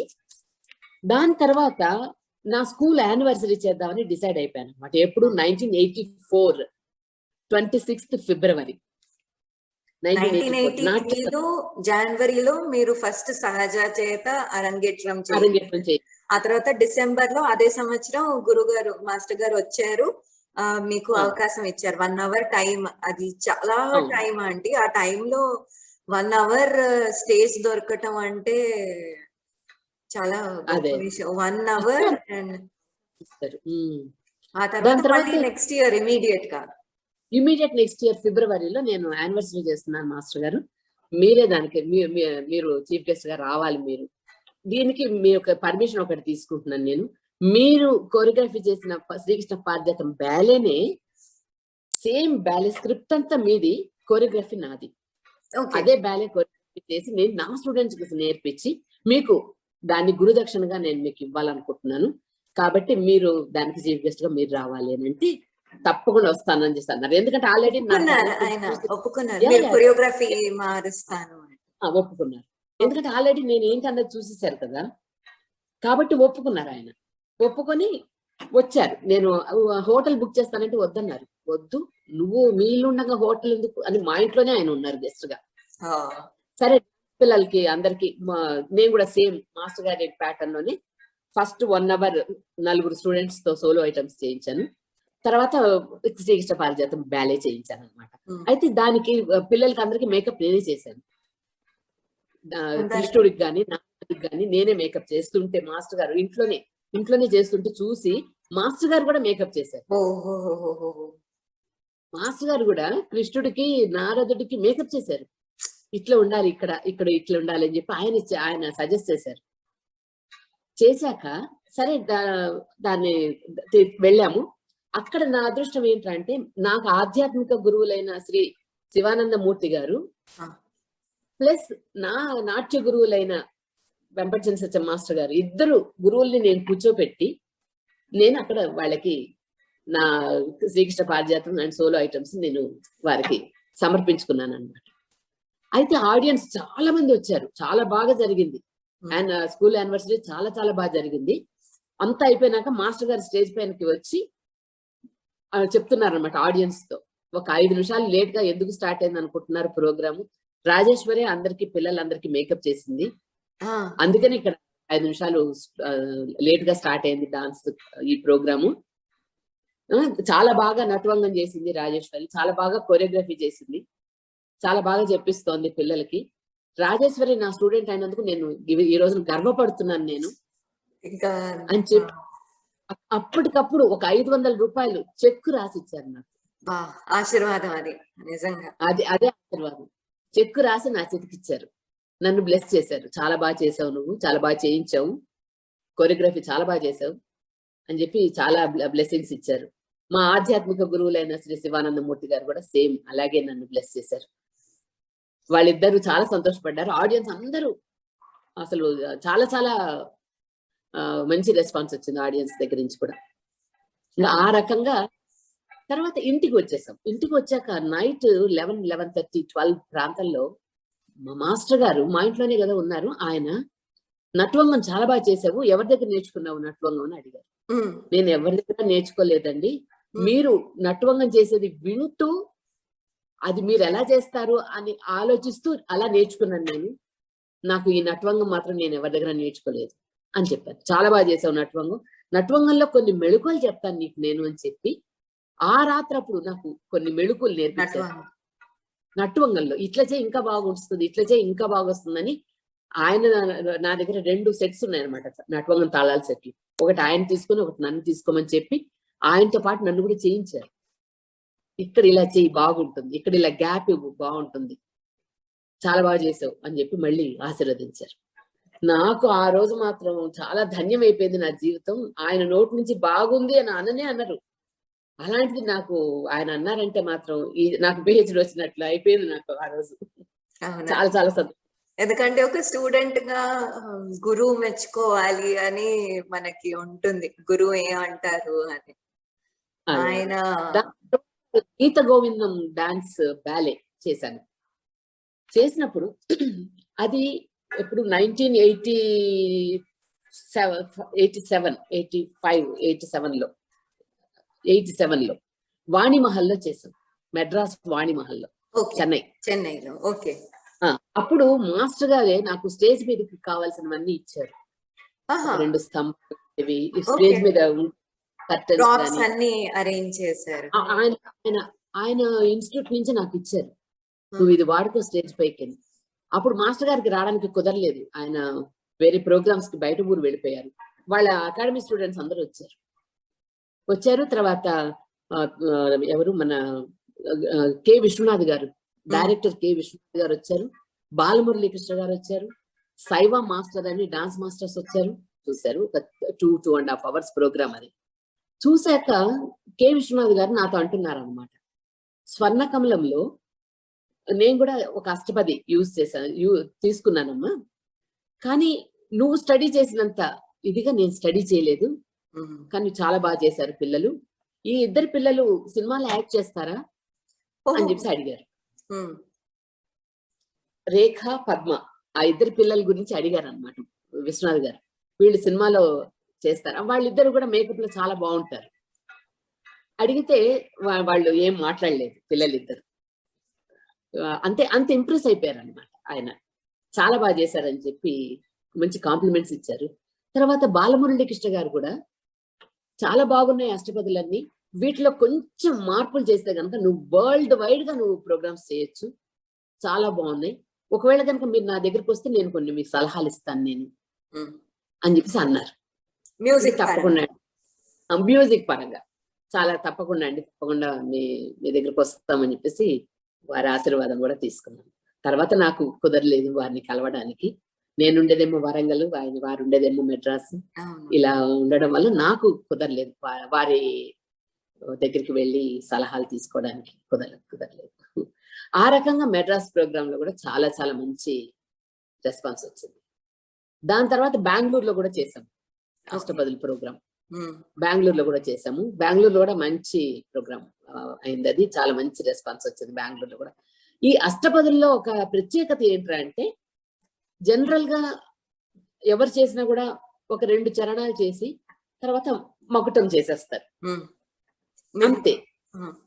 కానీ ఈ మా గురువు గారు, ఆధ్యాత్మిక గురువులైన శ్రీ శివానందమూర్తి గారి డైరెక్షన్ లో చేశానన్నమాట ఇవన్నీ కూడా, అష్టపదులన్నీ కూడా. వారు సంగీతాన్ని అంతా కూడా వారే సమకూర్చారు. సింగర్స్ అందరికీ కూడా సంగీతం శివానందమూర్తి గారే నేర్పించారనమాట. వారి డైరెక్షన్ లో చేశాను. ఏంటంటే 8 చరణాలు వారు పాడిస్తారనమాట సింగర్స్ చేత. ఈ అష్టపదుల ప్రత్యేకత అదనమాట. 8 చరణాలు, ప్రతి అష్టపదిలో 8 చరణాలు ఉంటాయి. అష్టపది అంటే ఏమీ లేకుండా మొత్తం ఏముండదు. ఏ అష్టపదిలో కూడా కట్ షాట్ ఉండదు, అన్ని చరణాలు చేస్తాం అనమాట. ఈ అష్టపదిలో అదొక ప్రత్యేకత అనమాట. అయ్యేసరికల్లా మీకు ఒక 2.5, 3 అవర్స్ పడుతుంది బ్యాలే. ఎంత కష్టపడి ముందుకు వెళ్తారు ప్రతి ఒక్కళ్ళు. అనేది అందరికి ఒక స్టోరీ అనేది ఉంటుంది. అది తెలియాలి అందరికి అని నా ప్రయత్నం అన్నమాట. సో మాకు దాంతో అష్టపదుల్లో చేసినప్పుడు అష్టపదుల్లో ఈ రకంగానే ఉంది. నాకు 2.5 years పట్టింది నాకు అష్టపదులు కొరియోగ్రఫీ చేయడానికి. Okay 2.5 years 16 ashtapadi yeah Yeah. 2.5 అంటే years. అది 2.5 years పట్టింది. మా శివానందమూర్తి గారికి కూడా అంతే టైం పట్టింది సింగర్స్ కి నేర్పించడానికి. ప్రతి పాట ఆయన ఒక 2 years నేర్పించుంటారు. ఆ 2 years కమిట్మెంట్ కూడా ఆంటీ ఎంత మందికి ఫోకస్ షిఫ్ట్ అయిపోతుంది. బట్ అవ్వకుండా 2 years మొత్తం దీనికి డెడికేట్ చేసి సో మీరు ఎప్పుడైతే ఫస్ట్ ప్రెజెంట్ చేశారో రెస్పాన్స్ ఎలా ఉండింది? చాలా మంచి రెస్పాన్స్ వచ్చింది. చాలా మంచి రెస్పాన్స్ వచ్చింది. అసలు ఇంతవరకు ఎవరు కూడా ఇలా చేయలేదు అన్న రెస్పాన్స్ వచ్చింది. అంతేకాకుండా నేను బెంగళూరుకి షిఫ్ట్ అయ్యాం మేము ఎప్పుడు 1989లో. 89లో బెంగళూరుకి షిఫ్ట్ అయిపోయాం. ఎందుకంటే మా వారికి డెప్యుటేషన్ మీద వెళ్లాల్సి వచ్చింది. ఇంకా అప్పుడు నేను క్లాస్ ని వైండప్ చేసేసి వరంగల్ క్లాస్ ని వైండప్ చేసేసి నేను బెంగళూరు వెళ్ళడం జరిగింది. ఆ వెళ్ళాక 1989 నుంచి 1993 వరకు అక్కడే ఉన్నాం. ఆ ఉన్న పీరియడ్ లో 4 years లో నాకు భరతనాట్యం నేర్చుకోవాలని చాలా చాలా కోరిక ఉండింది. ఆ ఉన్న పీరియడ్ లో ఎందుకు టైం వేస్ట్ చేయాలని 4 years భరతనాట్యం నేర్చుకున్నాను. మా ఇంటికి దగ్గరగానే నేను ఎక్కడైతే బెంగళూరులో ఇల్లు తీసుకున్నామో ఆ ఇంటికి దగ్గరలోనే రాధా శ్రీధర్ అని డాన్స్ టీచర్ ఉండేవారు. వారికంతా నేషనల్ అవార్డ్స్ అన్ని కూడా వచ్చి ఉన్నాయి. ఆ టీచర్ చాలా బాగా నేర్పిస్తారు. ఆ టీచర్ దగ్గర నేను రాధా శ్రీధర్ టీచర్ దగ్గర నేను భరతనాట్యం కూడా నేర్చుకున్నాను. భరతనాట్యంలో చాలా చాలా ప్రోగ్రామ్స్ చేశాను. తర్వాత 1990లో బెంగళూరు టీవీలో కూచిపూడి దీనిగా టీవీలో నేను బి గ్రేడ్ ఆర్టిస్ట్ గా కూడా సెలెక్ట్ అయ్యాను 1990లో. తర్వాత ఐసిసిఆర్ లో కూడా ప్యానెల్ లో కూడా ఉన్నాను నేను. అది ఒకళ్ళ రికమెండేషన్ తో వచ్చింది కూడా కాదు, నా టాలెంట్ చూసి నాకు ఇచ్చింది అది. తర్వాత 1990లో బెంగళూరు టీవీ కాకుండా సన్ టీవీలో కూడా నాది టెలికాస్ట్ అంతా చేశారు, నా డాన్స్ ది కూచిపూడి డాన్స్ అంతా కూడా. తర్వాత వర్క్ షాప్స్ అన్ని చాలా కండక్ట్ చేశాను బెంగళూరులో. అది కాకుండా అనురాధ మురళి అని ఎన్ఆర్ఐ స్టూడెంట్ అనమాట. ఆవిడ యుఎస్ లో ఆరెంజ్ బర్గ్ లో ఉంటారు, సౌత్ కేరళనా ఆరెంజ్ బర్గ్ లో ఉంటారు. వారు నా దగ్గర డాన్స్ నేర్చుకోవాలని చెప్పి మెడ్రాస్ లో వారు డాన్స్ నేర్చుకుందామని వెళ్ళారు. అసలు అయితే యుఎస్ నుంచి మెడ్రాస్ కి వెళ్ళారు. మెడ్రాస్ వెదర్ ఆవిడకి సెట్ కాలేదు, ఆ హీట్ కి హ్యూమిడిటీకి తనకి సెట్ కాక నేను బెంగళూరు వెళ్ళిపోతాను మాస్టర్ గారితో చెప్పింది. బెంగళూరు వెళ్ళిపోతాను, బెంగళూరులో ఎవరైనా మీ స్టూడెంట్స్ ఉంటే కనుక చెప్పండి, వారి దగ్గర నేను కంటిన్యూ చేస్తాను. అప్పుడు మాస్టర్ గారు నా స్టూడెంట్ రాజేశ్వరి ఉంది తన దగ్గరికి వెళ్ళు అని ఒక లెటర్ రాసిచ్చారు. లెటర్ రాసిస్తే ఆ లెటర్ పట్టుకొని ఆ అమ్మాయి నా దగ్గరకు వచ్చింది. నా ఫోన్ నెంబర్ అంతా కూడా ఇచ్చారు మాస్టర్ గారు, నాకు ఫోన్ చేసి మా ఇంటి అడ్రస్ అంతా కూడా ఇచ్చారు. తీసుకొని వచ్చింది లెటర్ తో. ఏంట్రా అంటే మాస్టర్ గారు లెటర్ రాశారు, ఈ అమ్మాయి మెడ్రాస్ వెదర్ పడక నీ దగ్గరికి పంపించాను నేను, ఈ అమ్మాయికి నువ్వు డాన్స్ నేర్పించు అని చెప్పి పంపించారనమాట. ఆమె పేరు అనురాధ మురళి. ఆవిడ నా దగ్గర నేర్చుకోవడం స్టార్ట్ చేసింది. ఒక 3 months ఆవిడకి కంటిన్యూగా నేర్పించాను. నేర్పించాక ఆమె అమెరికాకి వెళ్ళిపోయింది. వెళ్ళిపోయాక మళ్ళీ నేను బెంగళూరులో ఉండి అక్కడ నేషనల్ ప్రోగ్రామ్స్ అన్ని కూడా చేశాను. పట్టదు కళ్ళని, ధోనిమలై అని, అక్కడంతా ఒక పట్టదు కళ్ళు అంటే ఇంకా అక్కడ ఏంటంటే చాలా పెద్ద స్టేజ్, 60-40 స్టేజ్ అనమాట, ఓపెన్ ఎయిర్. అది డాన్స్ ఫెస్టివల్, అది నేషనల్ ఫెస్టివల్స్ అనమాట. అక్కడ ఒకసారి భరతనాట్యం చేశాను. భరతనాట్యం నేర్చుకున్నాను కదా నేను, దానిలో శ్రీనివాస కళ్యాణం అని చెప్పి మా టీచరు భరతనాట్యంలో చేయించింది. దానిలో వకుళాదేవిగా నేనే చేస్తాను అనమాట. ఆ వకుళ క్యారెక్టర్ ఎవరు చేయరు. తర్వాత బ్రహ్మగా చేసేదాన్ని, పార్వతిగా చేసేదాన్ని. తర్వాత వకుళాదేవి అయితే ఇంకా నేనే. ఇది కాకుండా సోలో ఐటమ్ ఎప్పుడైనా మధ్యలో చేయించేది అనమాట, ఎక్స్క్లూజివ్ గా నేనే చేసేదాన్ని ఒక సోలో ఐటమ్. అలా ఆ పట్టదకల్ స్టేజ్ పైన ఒకసారి భరతనాట్యం చేశాను, ఒకసారి కూచిపూడి చేశాను అనమాట. అలా కాకుండా ధోనిమలై అని మళ్ళీ ఇంకొక ప్లేస్ ఉంది అక్కడే నార్త్ కర్ణాటకలో, అక్కడ చాలా ప్రోగ్రామ్స్ చేశాను. దాని తర్వాత నేను హైదరాబాద్కి రావడం జరిగింది. హైదరాబాద్కి వచ్చేసాక అనురాధ మురళి మళ్ళీ నేను హైదరాబాద్ లో ఉన్నానని హైదరాబాద్ కూడా వచ్చి నేర్చుకున్నాను. వచ్చి మళ్ళీ ఒక 3 months నేర్చుకుని వెళ్ళిపోయారు. అట్లా ప్రతి సంవత్సరం ఒక 2 years ఒకసారి వచ్చి నా దగ్గర నేర్చుకుని వెళ్ళేది. ఆవిడ ఏం చేసిందంటే ఒక ప్రాజెక్ట్ వర్క్ తో వచ్చింది. ఏదంటే మేఘ సందేశం, కాళిదాస్ మేఘ సందేశం, యాజ్ ఇట్ ఈస్ సంస్కృతం శ్లోకాలతోనే. ఇది బ్యాలేగా చేద్దాం అక్క, మీరు కొరియోగ్రఫీ చేస్తారా, ఈ రకంగా నేను మిమ్మల్ని యుఎస్ తీసుకెళ్తాను అని 1999 లో 99 లో ఓకే 99 లో అడిగింది. అడిగితే నేనేం చేశానంటే ఆ ప్రాజెక్ట్ వర్క్ తీసుకొని మొత్తాన్ని మేఘ సందేశం dance ballet 2 hours dance ballet అన్నమాట. అది సెట్ చేసి part 1 part 2 గా సెట్ చేసి నేను యుఎస్ వెళ్ళాను. అప్పుడు వెళ్లే ముందు నా కొడుకు కోడలు, నా పెద్ద కొడుకు రాఘవేంద్ర, కోడలు శైలజ, వాళ్ళిద్దరికి ఎంగేజ్మెంట్ చేసి నేను ఫ్లైట్ ఎక్కి వెళ్ళి యుఎస్ వెళ్ళాను. ఫస్ట్ టైం మా ఫ్యామిలీలో ఇంటర్నేషనల్ ఫ్లైట్ ఎక్కింది నేనే, ఫ్యామిలీలోనే.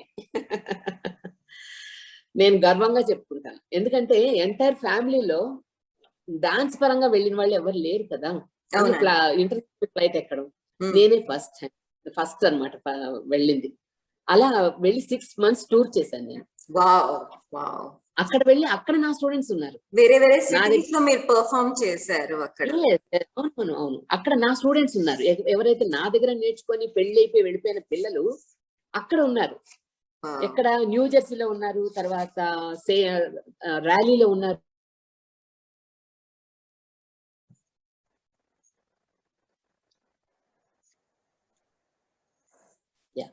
నాట్య సదన్ వరంగల్లో నా దగ్గర నేర్చుకున్న స్టూడెంట్స్ పెళ్ళైపోయి యుఎస్ వెళ్ళిపోయారు.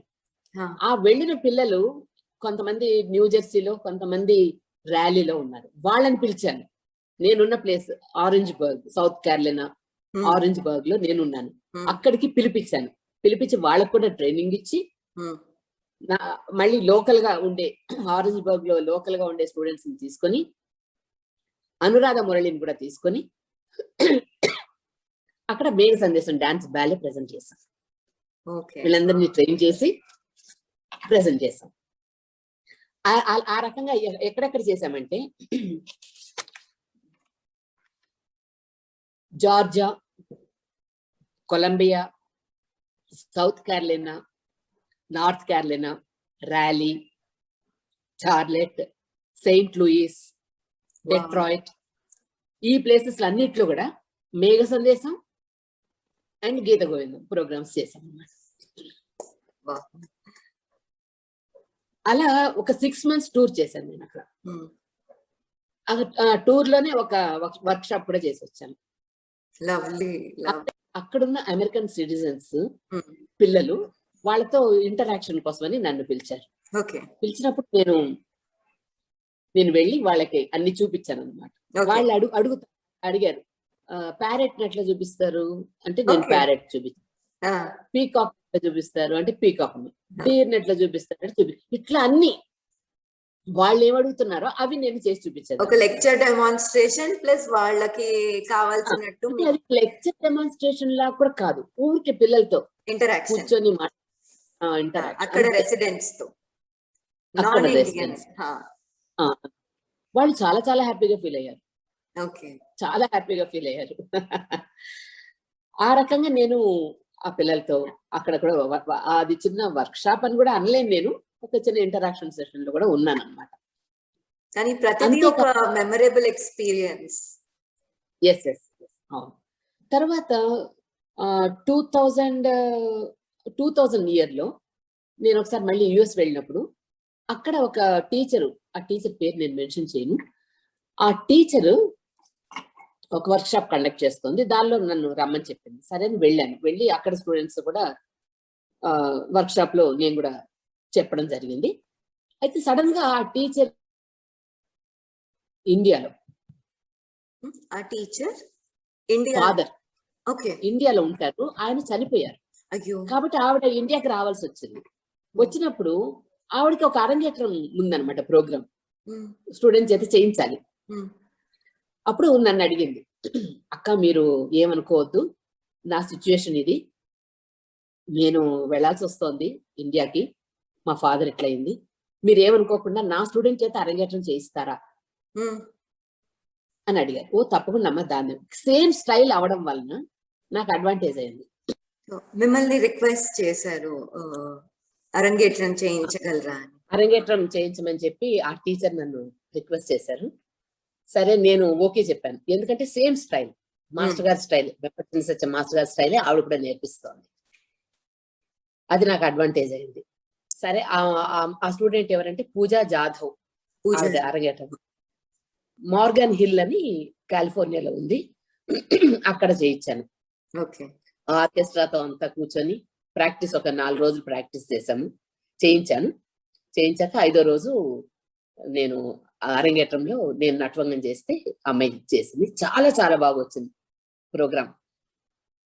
చాలా మంది కూడా వచ్చి నన్ను కలిసి, ఒక ఉమా రామారావు డాన్స్ టీచర్ హైదరాబాద్, ఆవిడ స్టూడెంట్ ఒక ఆవిడ కలిశారు. కలిసి వెంపటి సత్యం మాస్టర్ గారి నటవంగం తర్వాత మీరే చూస్తున్నాను, చాలా బాగుంది మీ నటవంగం, మాస్టర్ గారి లెవెల్లోనే ఉంది మీ నటవంగం అని చెప్పి కాంప్లిమెంట్ ఇచ్చింది అనమాట ఆవిడ. నేను చాలా ఆశ్చర్యపోయాను, ఎందుకంటే మాస్టర్ గారి నటవంగంతో మనది పోల్చడం అసలు ససేమిరా జరగని పని. ఆయన ఎక్కడ, మనం ఎక్కడ. ఆయనతో పోల్చారు, చాలా బాగా, నిజంగానే చాలా బాగా వచ్చింది ఆ రోజు నటవంగం కూడా. ఆర్కెస్ట్రా అందరు కూడా చాలా హ్యాపీగా ఫీల్ అయ్యారు, అంత బాగా వచ్చింది. అలా కాంప్లిమెంట్ ఇచ్చిపోయారు. అరంగేట్రం చాలా బాగుంది, మీ నటవంగం సూపర్ ఉంది అని చెప్పి కాంప్లిమెంట్ చేశారు అనమాట. అది చాలా నాకు మర్చిపోలేని సంఘటన అది. తర్వాత ఏమైంది, వైష్ణవి అని నా స్టూడెంట్ ఒక అమ్మాయి ఉంది. ఆ అమ్మాయి చేత నేను ఇక్కడ 2013 19th జూలై 2013లో రవీంద్ర భారతిలో నేను నా స్టూడెంట్ వైష్ణవి చేత అరంగేట్రం చేయించాను. అరంగేట్రం చేసినప్పుడు శోభానాయుడు గారు చీఫ్ గెస్ట్. తర్వాత ఐఏఎస్ వాళ్ళంతా నాకు సీనియర్స్. శోభానాయుడు గారు, మంజు భార్గవి గారు, తర్వాత కొత్తపల్లి పద్మ గారు, తర్వాత వీళ్ళందరూ కూడా నాకు సీనియర్స్ వీళ్ళంతా. కాకపోతే వాళ్ళు లంగా ఓణీలు వేసుకునే వాళ్ళు, నేను లంగా జాకెట్ వేసుకునేదాన్ని ఆ టైంలో. వాళ్ళు చేస్తుంటే ఇట్లా చూసేదాన్ని అనమాట. అయితే ఆవిడనే నేను గెస్ట్ గా పెట్టుకున్నాను అరంగేట్రానికి. శోభానాయుడు గారు వచ్చారు, చాలా బాగా చేయించావమ్మా అని ఆశీర్వదించారు. చాలా బాగా వచ్చింది ఆ ప్రోగ్రామ్ కూడా. ఐఏఎస్ ఆఫీసర్ అనిల్ కుమార్ గారు కూడా వన్ ఆఫ్ ద గెస్ట్స్, ఆయన కూడా వచ్చి చూశారు, బాగుందన్నారు. అయితే ఆ వైష్ణవి ఇప్పుడు యుఎస్ లో సియాటిల్లో ఉంటుంది. సియాటిల్లో తను నా నాట్య సదన్ బ్రాంచ్ ఒకటి అక్కడ, నాట్య సదన్ బ్రాంచ్ ఒకటి నాకు సియాటిల్లో ఉంది, తను రన్ చేస్తోంది అక్కడ, నా స్టూడెంట్ వైష్ణవి. అంతేకాకుండా నా స్టూడెంట్ ఇంకొక అమ్మాయి ఉంది, హేమ ఎల్లాప్రగడ. ఆమె యూకేలో ఉంటుంది, లండన్ యూకేలో ఉంటుంది. అయితే తను ఒక డాన్స్ క్లాస్ రన్ చేస్తోంది అక్కడ, వార్విక్ అనే ఒక ప్లేస్ లో ఉంటుంది. అక్కడ నాట్య సదన్ బ్రాంచ్ ఒకటి అక్కడ పెట్టింది. చాలా సంతోషం అండి, చాలా బాగుంది. ఇప్పుడు ఏంటంటే ఇండియాలోనే కాకుండా మన హైదరాబాద్ లోనే కాకుండా ఒకటి యుఎస్ లో ఒక బ్రాంచ్ ఉంది, యూకేలో కూడా నాట్య సదన్ బ్రాంచ్ ఒకటి ఉంది. వాళ్ళిద్దరు పిల్లలు అక్కడ రన్ చేస్తున్నారు. వాళ్ళు వచ్చినప్పుడంతా నా దగ్గర నేర్చుకొని వెళ్తూ ఉంటారు అన్నమాట.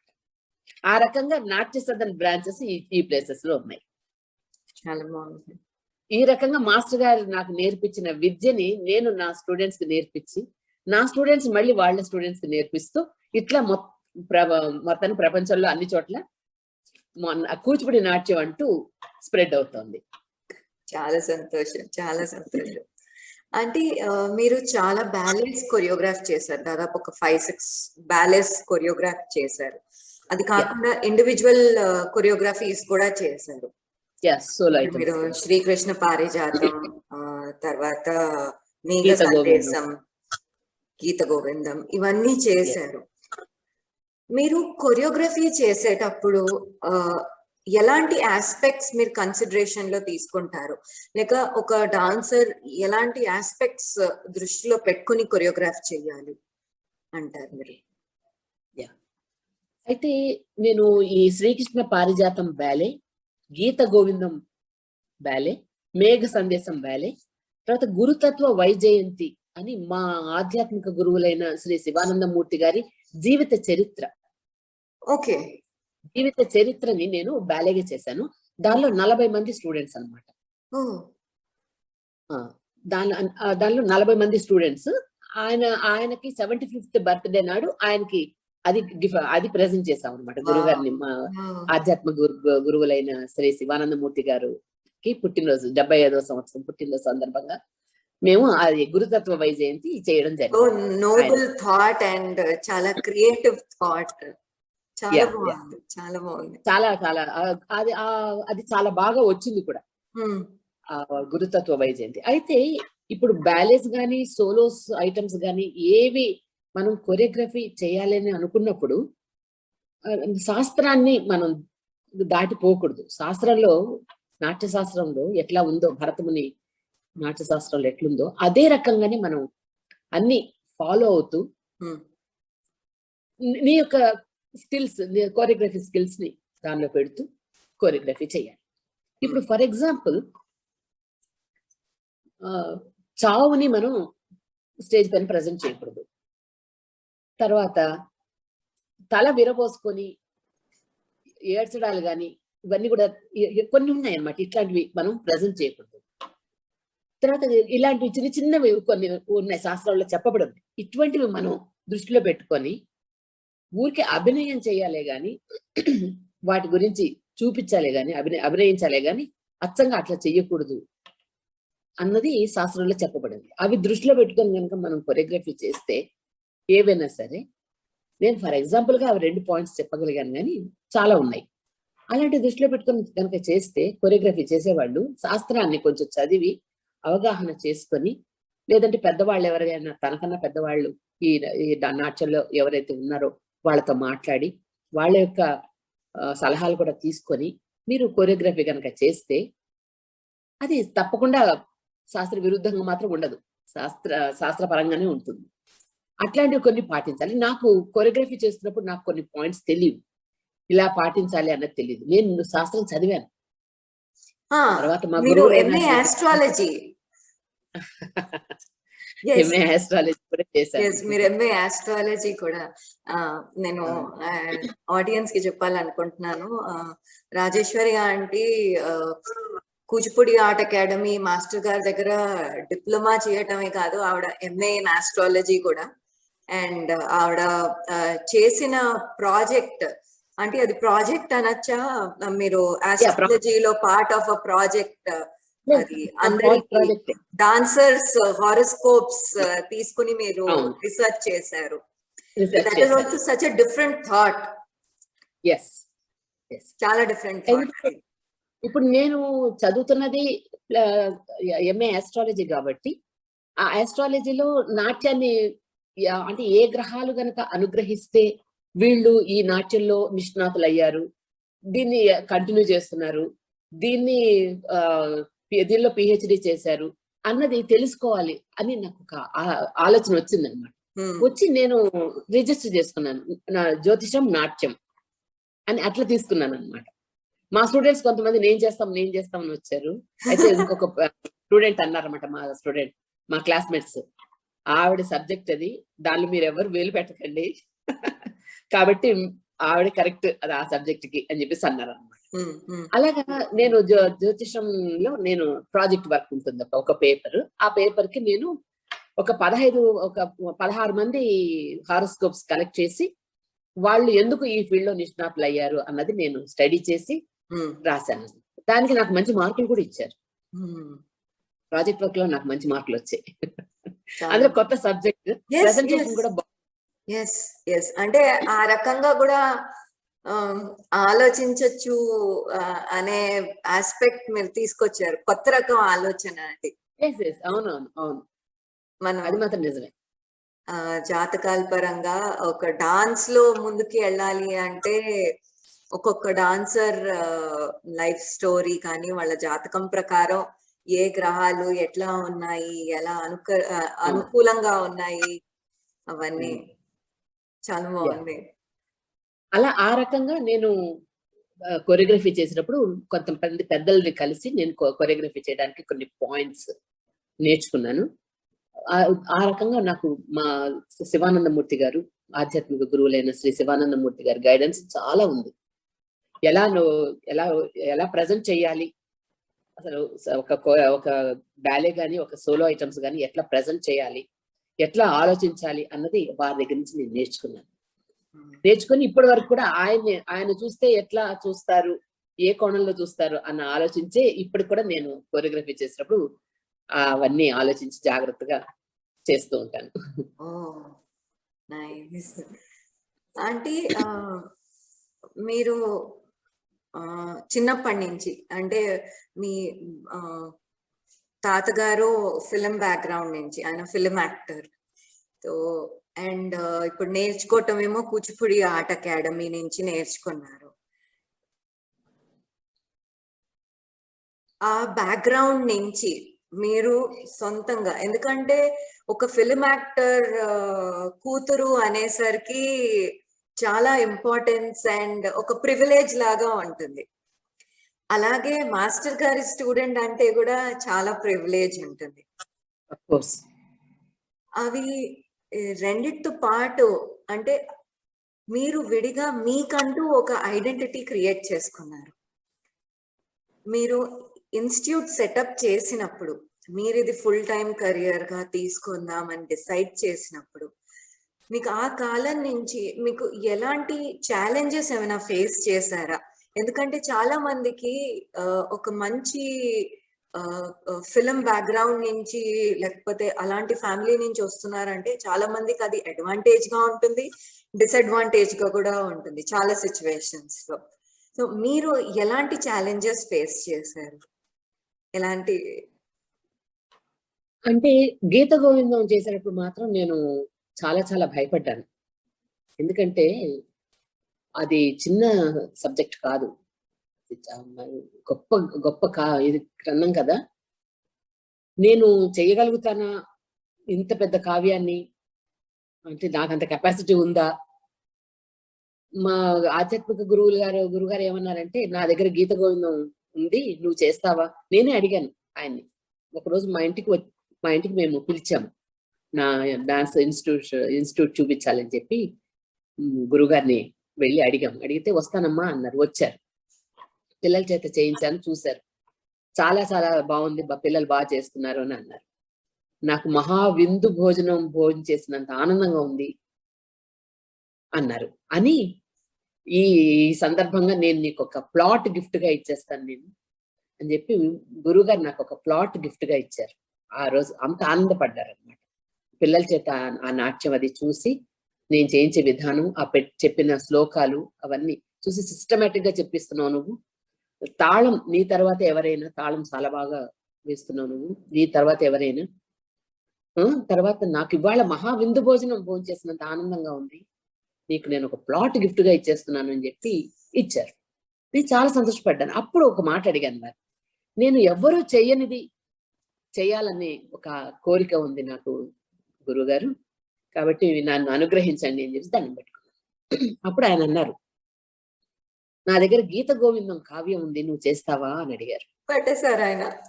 తప్పకుండా చేస్తానండి అని చెప్పి దండం పెట్టుకున్నాను. నేను అడిగాను, వెంటనే ఆయన ఈ వరం ఇచ్చేశారు నాకు. నమస్కారం చేసుకున్నాను, అంతే.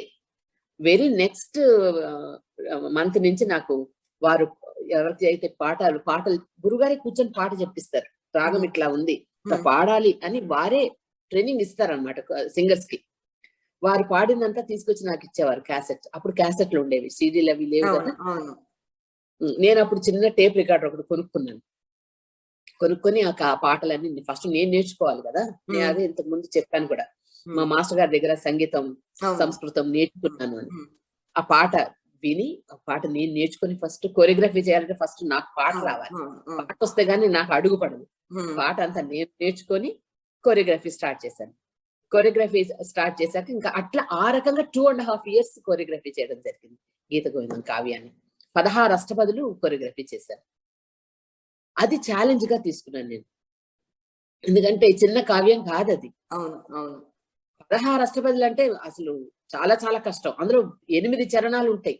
ఒక అష్టపదిలో 8 చరణాలు, అవన్నీ కూడా చెయ్యాలి.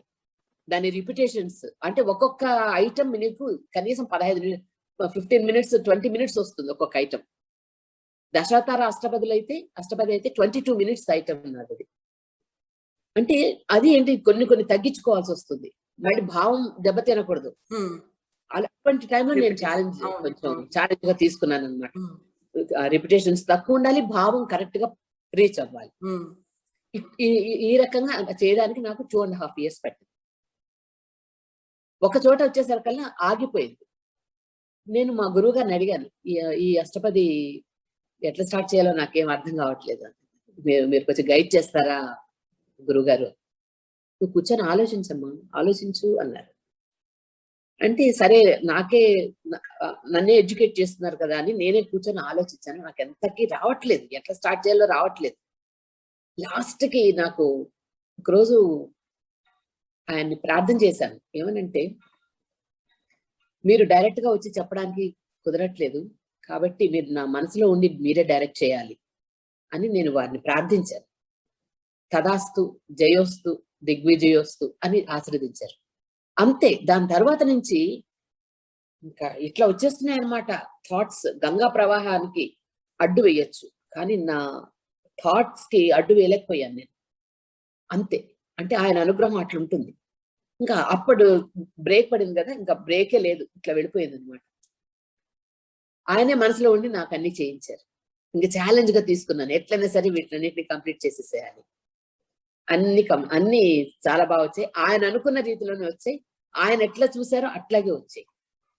ఇవన్నీ ఆయన అన్నమాటే, నేను ఎట్లా చూసానో అట్లాగే వచ్చాయి. బాగా చేసావు, బాగున్నాయి, ఇక్కడ ఇంకా కొంచెం ఇంప్రూవ్మెంట్, ఇక్కడ ఇది యాడ్ చేయి ఇంకా బాగుంటుంది. అట్లా ఇంప్రూవ్మెంట్స్ కూడా చెప్పించారు, అట్లా ఎడ్యుకేట్ చేశారు నన్ను.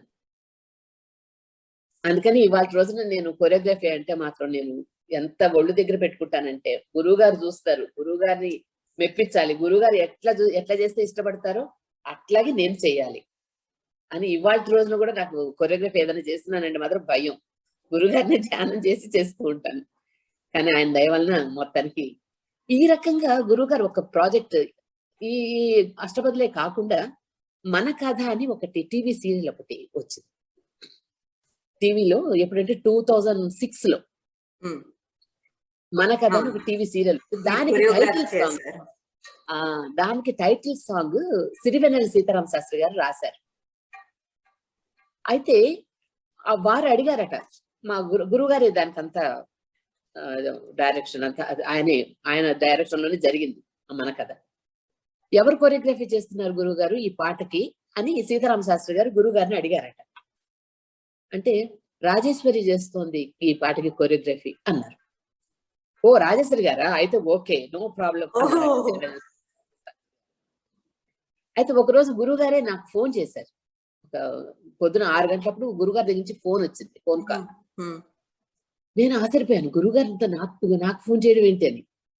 అంటే రాజేశ్వరి, ఇలాగా ఒక పాట ఉంది మన కథకి, ఆ పాటకి కొరియోగ్రఫీ నువ్వు చెయ్యమ్మా, దానికి కావాల్సిన మెటీరియల్ అంతా నీ దగ్గరకు వచ్చేస్తుంది, ఎక్కువ టైం కూడా లేదు, మొత్తం 1 week లో అంతా అయిపోవాలి అన్నారు. అయినా నీకెంత 1 week కూడా అక్కర్లేలే, 1 hour చాలు, ఒక 2 hours చాలు నీకు అన్నారు. అంటే అలాగే స్వామి, అలాగే గురువు గారు అన్నారు. అంత ఆయన అన్ని పంపించారు నాకు కావాల్సిందని. అంతే, ఆయన అన్నట్టుగానే ఒక 2 hours లో సెట్ అయిపోయి ఫ్రేమ్ వర్క్ అంతా ఫ్రేమ్ చేసేసుకున్నాను. స్టూడెంట్స్ అందరినీ రమ్మని చెప్పాను, ఇంకా వాళ్ళకి కోచింగ్ అంతా స్టార్ట్ చేసేసాను. నేను నేరుగా భీమిలికి వెళ్ళిపోయాను. అక్కడ డైరెక్టర్ వాళ్ళంతా ఉన్నారు. ఇంకా అదంతా పాట అంతా టైటిల్ సాంగ్ అంతా షూట్ చేశారు, వచ్చేసింది, చాలా బ్రహ్మాండంగా వచ్చింది. అలా మన కథ సీరియల్లో ప్రతిరోజు ఆ టైటిల్ సాంగ్ వచ్చేది. దానికి నేనే కొరియోగ్రఫీ చేశాను మన కథ టైటిల్. ఇంకా కళాదీపిక అనే బిరుదులతో సన్మానం కూడా చేశారు, దాని గురించి చెప్తారు? తప్పకుండా అమ్మా, తప్పకుండా. అయితే నేను వరంగల్లో 1979 నుంచి 1989 వరకు క్లాసులు చెప్పాను. తర్వాత డాన్స్ గురించి చాలా మందికి అవగాహన కలిగింది. ఇట్లా ఉంటుందా డాన్స్, ఇంత అందంగా ఉంటుందా డాన్స్ అని అందరిలో చర్చించుకోవడం కూడా జరిగింది. ఒక కాంపిటీషన్ లాగా మొదలైంది. అయ్యేసరికల్లా వరంగల్కి ఒక గుర్తింపు కూడా వచ్చింది. టీచర్స్ మధ్యలో కూడా మాట్లాడుకోవడం, వాళ్ళ ఇన్స్టిట్యూట్ లో నాట్య సాధనలో ఏం సెట్ చేస్తున్నారు, మనం కూడా వేరే సెట్ చేయాలి అని వాళ్ళలో కూడా ఎదుగుదల స్టార్ట్ అయింది. ఈ రకంగా వరంగల్లో కాంపిటీషన్, ఈ రకంగా వరంగల్లో ఒక నాట్యం, కూచిపూడి నాట్యం ఒక లెవెల్కి వచ్చింది. కాబట్టి వరంగల్కి అంత పేరు వచ్చినప్పుడు మనం రాజేశ్వరి గారిని సత్కరించుకుందాము అని ఒక సంస్థకి ఆలోచన వచ్చి నన్ను అడిగారు. మేము మీకు సన్మానం చేసి మీకు నాట్య శిల్పి అని ఒక బిరుదు ఇవ్వాలని మేము అనుకుంటున్నామండి, మీరు తప్పకుండా ఒప్పుకోవాలి, ఎందుకంటే వరంగల్కి మీరు అంత సేవ చేశారు, తప్పకుండా ఒప్పుకోవాలి అని నా చేత ఒప్పించారు. ఒప్పిస్తే నేను కూడా ఇంకా సరే అన్నాను. సరే నన్ను రమ్మని చెప్పి వాళ్ళు ఘనంగా సన్మానం చేశారు. సన్మానించి నాకు నాట్య శిల్పి అనే బిరుదును ప్రదానం చేశారు. ఆ రకంగా బద్వేల్ వాళ్ళు కూడా నా టాలెంట్ వాళ్ళకు కూడా తెలిసింది. వాళ్ళ దగ్గర కూడా ఒక ప్రోగ్రామ్ చేయడం జరిగింది. నేను కడప దగ్గర ఉంటుంది బద్వేల్, అక్కడ ప్రోగ్రామ్ చేయడం జరిగింది. అప్పుడు ఆ సంస్థ వాళ్ళు కూడా నన్ను కళాదీపిక అనే పేరుతో నాకు సన్మానం చేయడం జరిగింది. కాబట్టి ఈ రకంగా ఆ బిరుదులు నాకు రావడం నాకు చాలా సంతోషంగా అనిపిస్తోంది. నాలో ఉండే టాలెంట్ ని గుర్తించి వాళ్ళు నన్ను ఈ విధంగా బిరుదులతో సన్మానించడం చాలా సంతోషంగా అనిపించింది. ఇది కాకుండా Kuchipudi art academy Chennai Madras master గారు వాళ్ళు నాట్య విశారద ఇచ్చారు.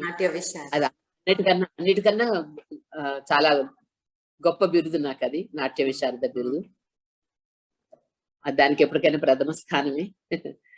ఈ రకంగా నాకు ఇవ్వడం జరిగింది మాస్టర్ గారు వాళ్ళు. అంటే మీ బిరుదుల గురించి, మీరు చేసిన కొరియోగ్రఫీస్ గురించి, మీ అచీవ్మెంట్స్ గురించి, it's a very big list and I'm so happy. And నాకు ఈ అదృష్టం దొరికింది ఇవాళ మీతో టైం స్పెండ్ చేసి ఇన్ని విషయాలు తెలుసుకోవడానికి అవకాశం వచ్చింది నాకు. అది నేను చాలా హ్యాపీగా ఉన్నాను. అండ్ మహాబృంద నాట్యం 2850 పార్టిసిపెంట్స్ ఉన్నారనమాట ఆ రోజు చేసిన వాళ్ళలో. అయితే కొంతమందిని మాత్రం గురుస్థానంలో నించోబెట్టారు. ఆ గురుస్థానంలో నేను కూడా ఉన్నాను. వాళ్ళకి సెంటర్ ఆఫ్ ద స్టేజ్ ఇచ్చారనమాట. సెంటర్ ఆఫ్ ద స్టేజ్ లో గురువులు ఒక 20 మంది 25 మంది వరకు ఉంటాం గురువులు. వాళ్ళకందరికి సెంటర్ స్టేజ్ ఇచ్చారు. అప్పుడు మేము దానిలో తిల్లానా ఒకటి చేసామన్నమాట. హిందోళ రాగంలో ఉంటుంది తిల్లానా. ఆ హిందోళ తిల్లానా మాస్టర్ వెంపటిచిన సత్య మాస్టర్ గారి కొరియోగ్రఫీలో హిందోళ తిల్లానా ఉండింది. అది అందరం చేసాం. ఈ 2850 మంది కలిసి చేసాము. గురుస్థానంలో మమ్మల్ని నించోబెట్టారు. ఆ రకంగా గిన్నిస్ వరల్డ్ రికార్డ్స్ లో కూడా ఉన్నాను అనమాట నేను. మా ఇంట్లో ఎవరికి ఇది కూడా లేదు, గిన్నిస్ బుక్ లో ఎవరు లేరు. అది ఆ క్రెడిట్ నాకే వస్తుంది. మీరు మీకు అంటూ మీరేమైనా అంబిషన్స్ కానీ గోల్స్ పెట్టుకున్నారా మీరు? ఎస్ పెట్టుకున్నానమ్మా. ఏంటంటే నా 60th ఇయర్ వరకు నేను పర్ఫామ్ చేయాలి అని అనుకున్నాను. అనుకున్నట్టుగానే అలాగే 2013లో హైదరాబాద్ దూరదర్శన్ వాళ్ళు నాకు కృష్ణాష్టమి టైంలో గీత గోవిందం అష్టపదులు ప్రజెంట్ చేసే అవకాశం ఇచ్చారు. ఓకే. నేను TV artist, B grade artist కదా. దూరదర్శన్ రికగ్నిషన్ బి గ్రేడ్ ఉంది. yes. బెంగళూరు దూరదర్శన్ నుంచి నా ఫైల్ అంతా హైదరాబాద్ దూరదర్శన్ కి వచ్చింది. వచ్చినప్పుడు ఈ హైదరాబాద్ దూరదర్శన్ వాళ్ళు నాకు అవకాశం ఇచ్చారు. ఏంటంటే కృష్ణాష్టమి టైంలో 2013 ఆగస్ట్ లో కృష్ణాష్టమి టైంలో నాకు గీత గోవిందం అష్టపదులు ప్రజెంట్ చేసేకి నాకు అవకాశం ఇచ్చారు. ఒక 1 hour ప్రోగ్రామ్. అప్పుడు నేను నా స్టూడెంట్స్ చేశాము. అప్పుడు నాకు 60 years. ఇంకా ఆ 60th ఇయర్ వరకు చేయాలని గోల్ పెట్టుకున్నాను. గీత గోవిందం హైదరాబాద్ దూరదర్శన్ లో ప్రజెంట్ చేశాను. దాని తర్వాత ఇంకా నేను ప్రోగ్రామ్స్ చెయ్యకుండా నేను కోరియోగ్రఫీ చేసి పిల్లల చేత చేయించాలి అని డిసైడ్ చేసుకున్నాను. ఆ రోజు నుంచి ఇంకా నేను పిల్లల చేత ఎక్కువగా చేయించడం మొదలు పెట్టాను. 60th ఇయర్ వరకు మాత్రం నేను చక్కగా చేశాను. నాకు ఆ నటరాజు అనుగ్రహం చేయగలిగాను ఆ 6th ఇప్పుడు year వరకు. నా అదృష్టం నేను మీ పర్ఫార్మెన్స్ చూడగలను. I feel blessed to be interacting with you and to have known you for so many years. So మా అందరి కోసం ఒక చిన్న పర్ఫార్మెన్స్. సంచరదధర సుధ మధుర ధ్వని ముఖరిత మోహన వంశం. సంచరదధర సుధ మధుర ధ్వని ముఖరిత మోహన వంశం. చలిత దృగాచల చంచల మౌలిక పోల విలోలవతం సంపూరపే హరిమిహ విహిత విలాసం మరతి మనో మమ కృత పరిహాసం.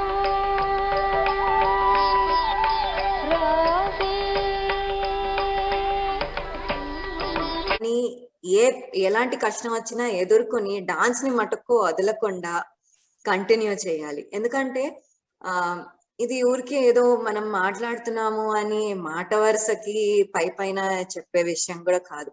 మీకు 65 years అండ్ మీరు దాదాపు ఒక 55 years నుంచి నేర్చుకుని పర్ఫామ్ చేస్తున్నారు అండ్ 40 years నుంచి టీచ్ చేస్తున్నారు. అది మామూలు విషయం కాదు.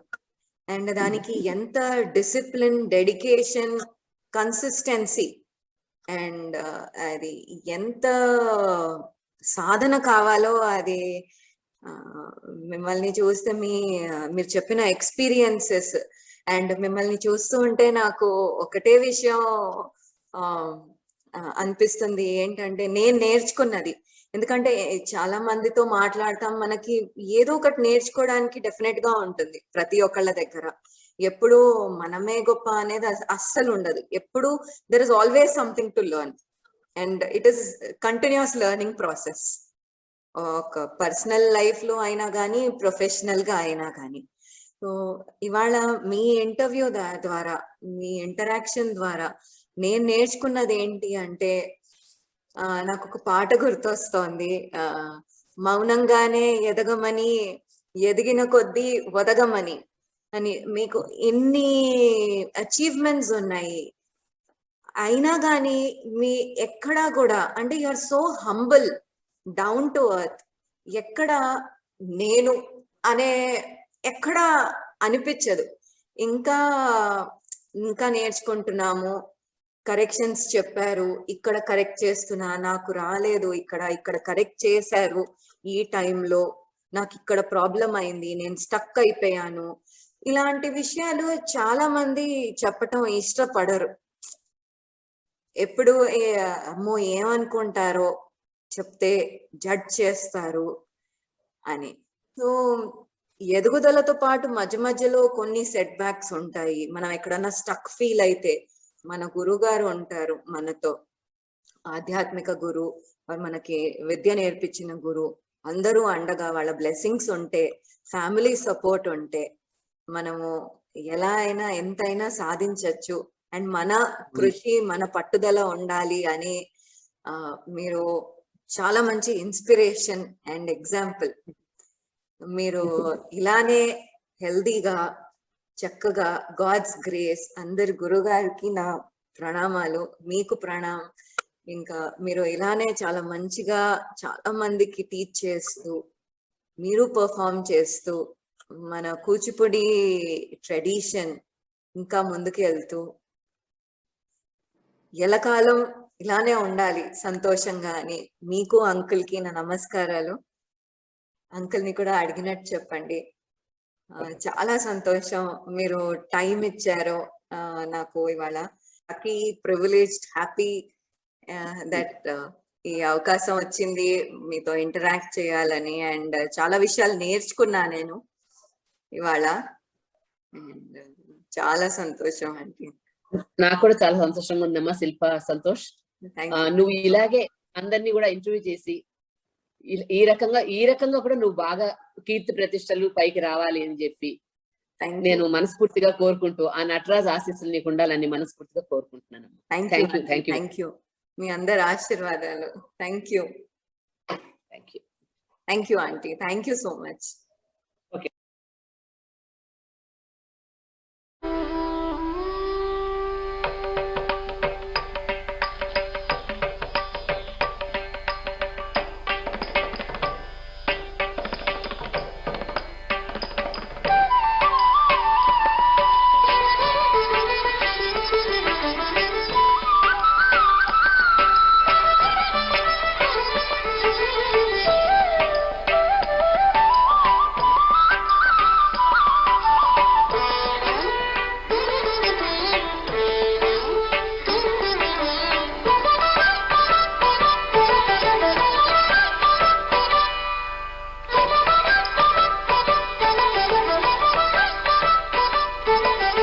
संचरदधर सुधा मधुर ध्वनि मुखरित मोहन वंशं संचरदधर सुधा मधुर ध्वनि मुखरित मोहन वंशं चलित दृगाचल चञ्चल मौलिक पोल विलोलवतं संपूरते हरिमिह विहित विलासं स्मरति मनो मम कृत परिहासं रासे चन्द्रक चारु मयूरति खण्डक चन्द्रक चारु मयूरति खण्डक मण्डल वलयित केशं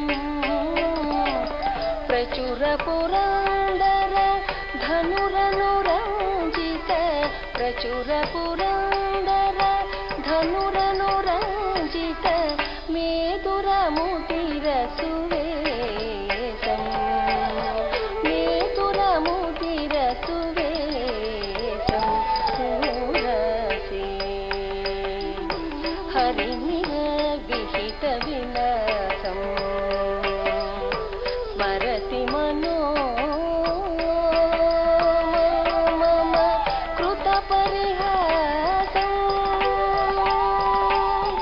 रासे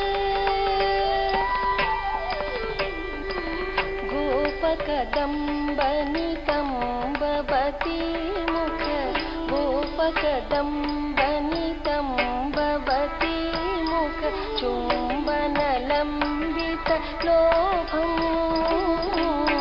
बन्धुजीव मथुराधर वल्लभ कलितकर स्मितशोभं पूराति गोपकदम्बनिकम्बवती मुख चुम्बनलम्बित लोभं बन्धुजीव मथुराधर पल्लव कलितधर स्मितशोभं राते हरिमिह विहित विलासं स्मरति मनो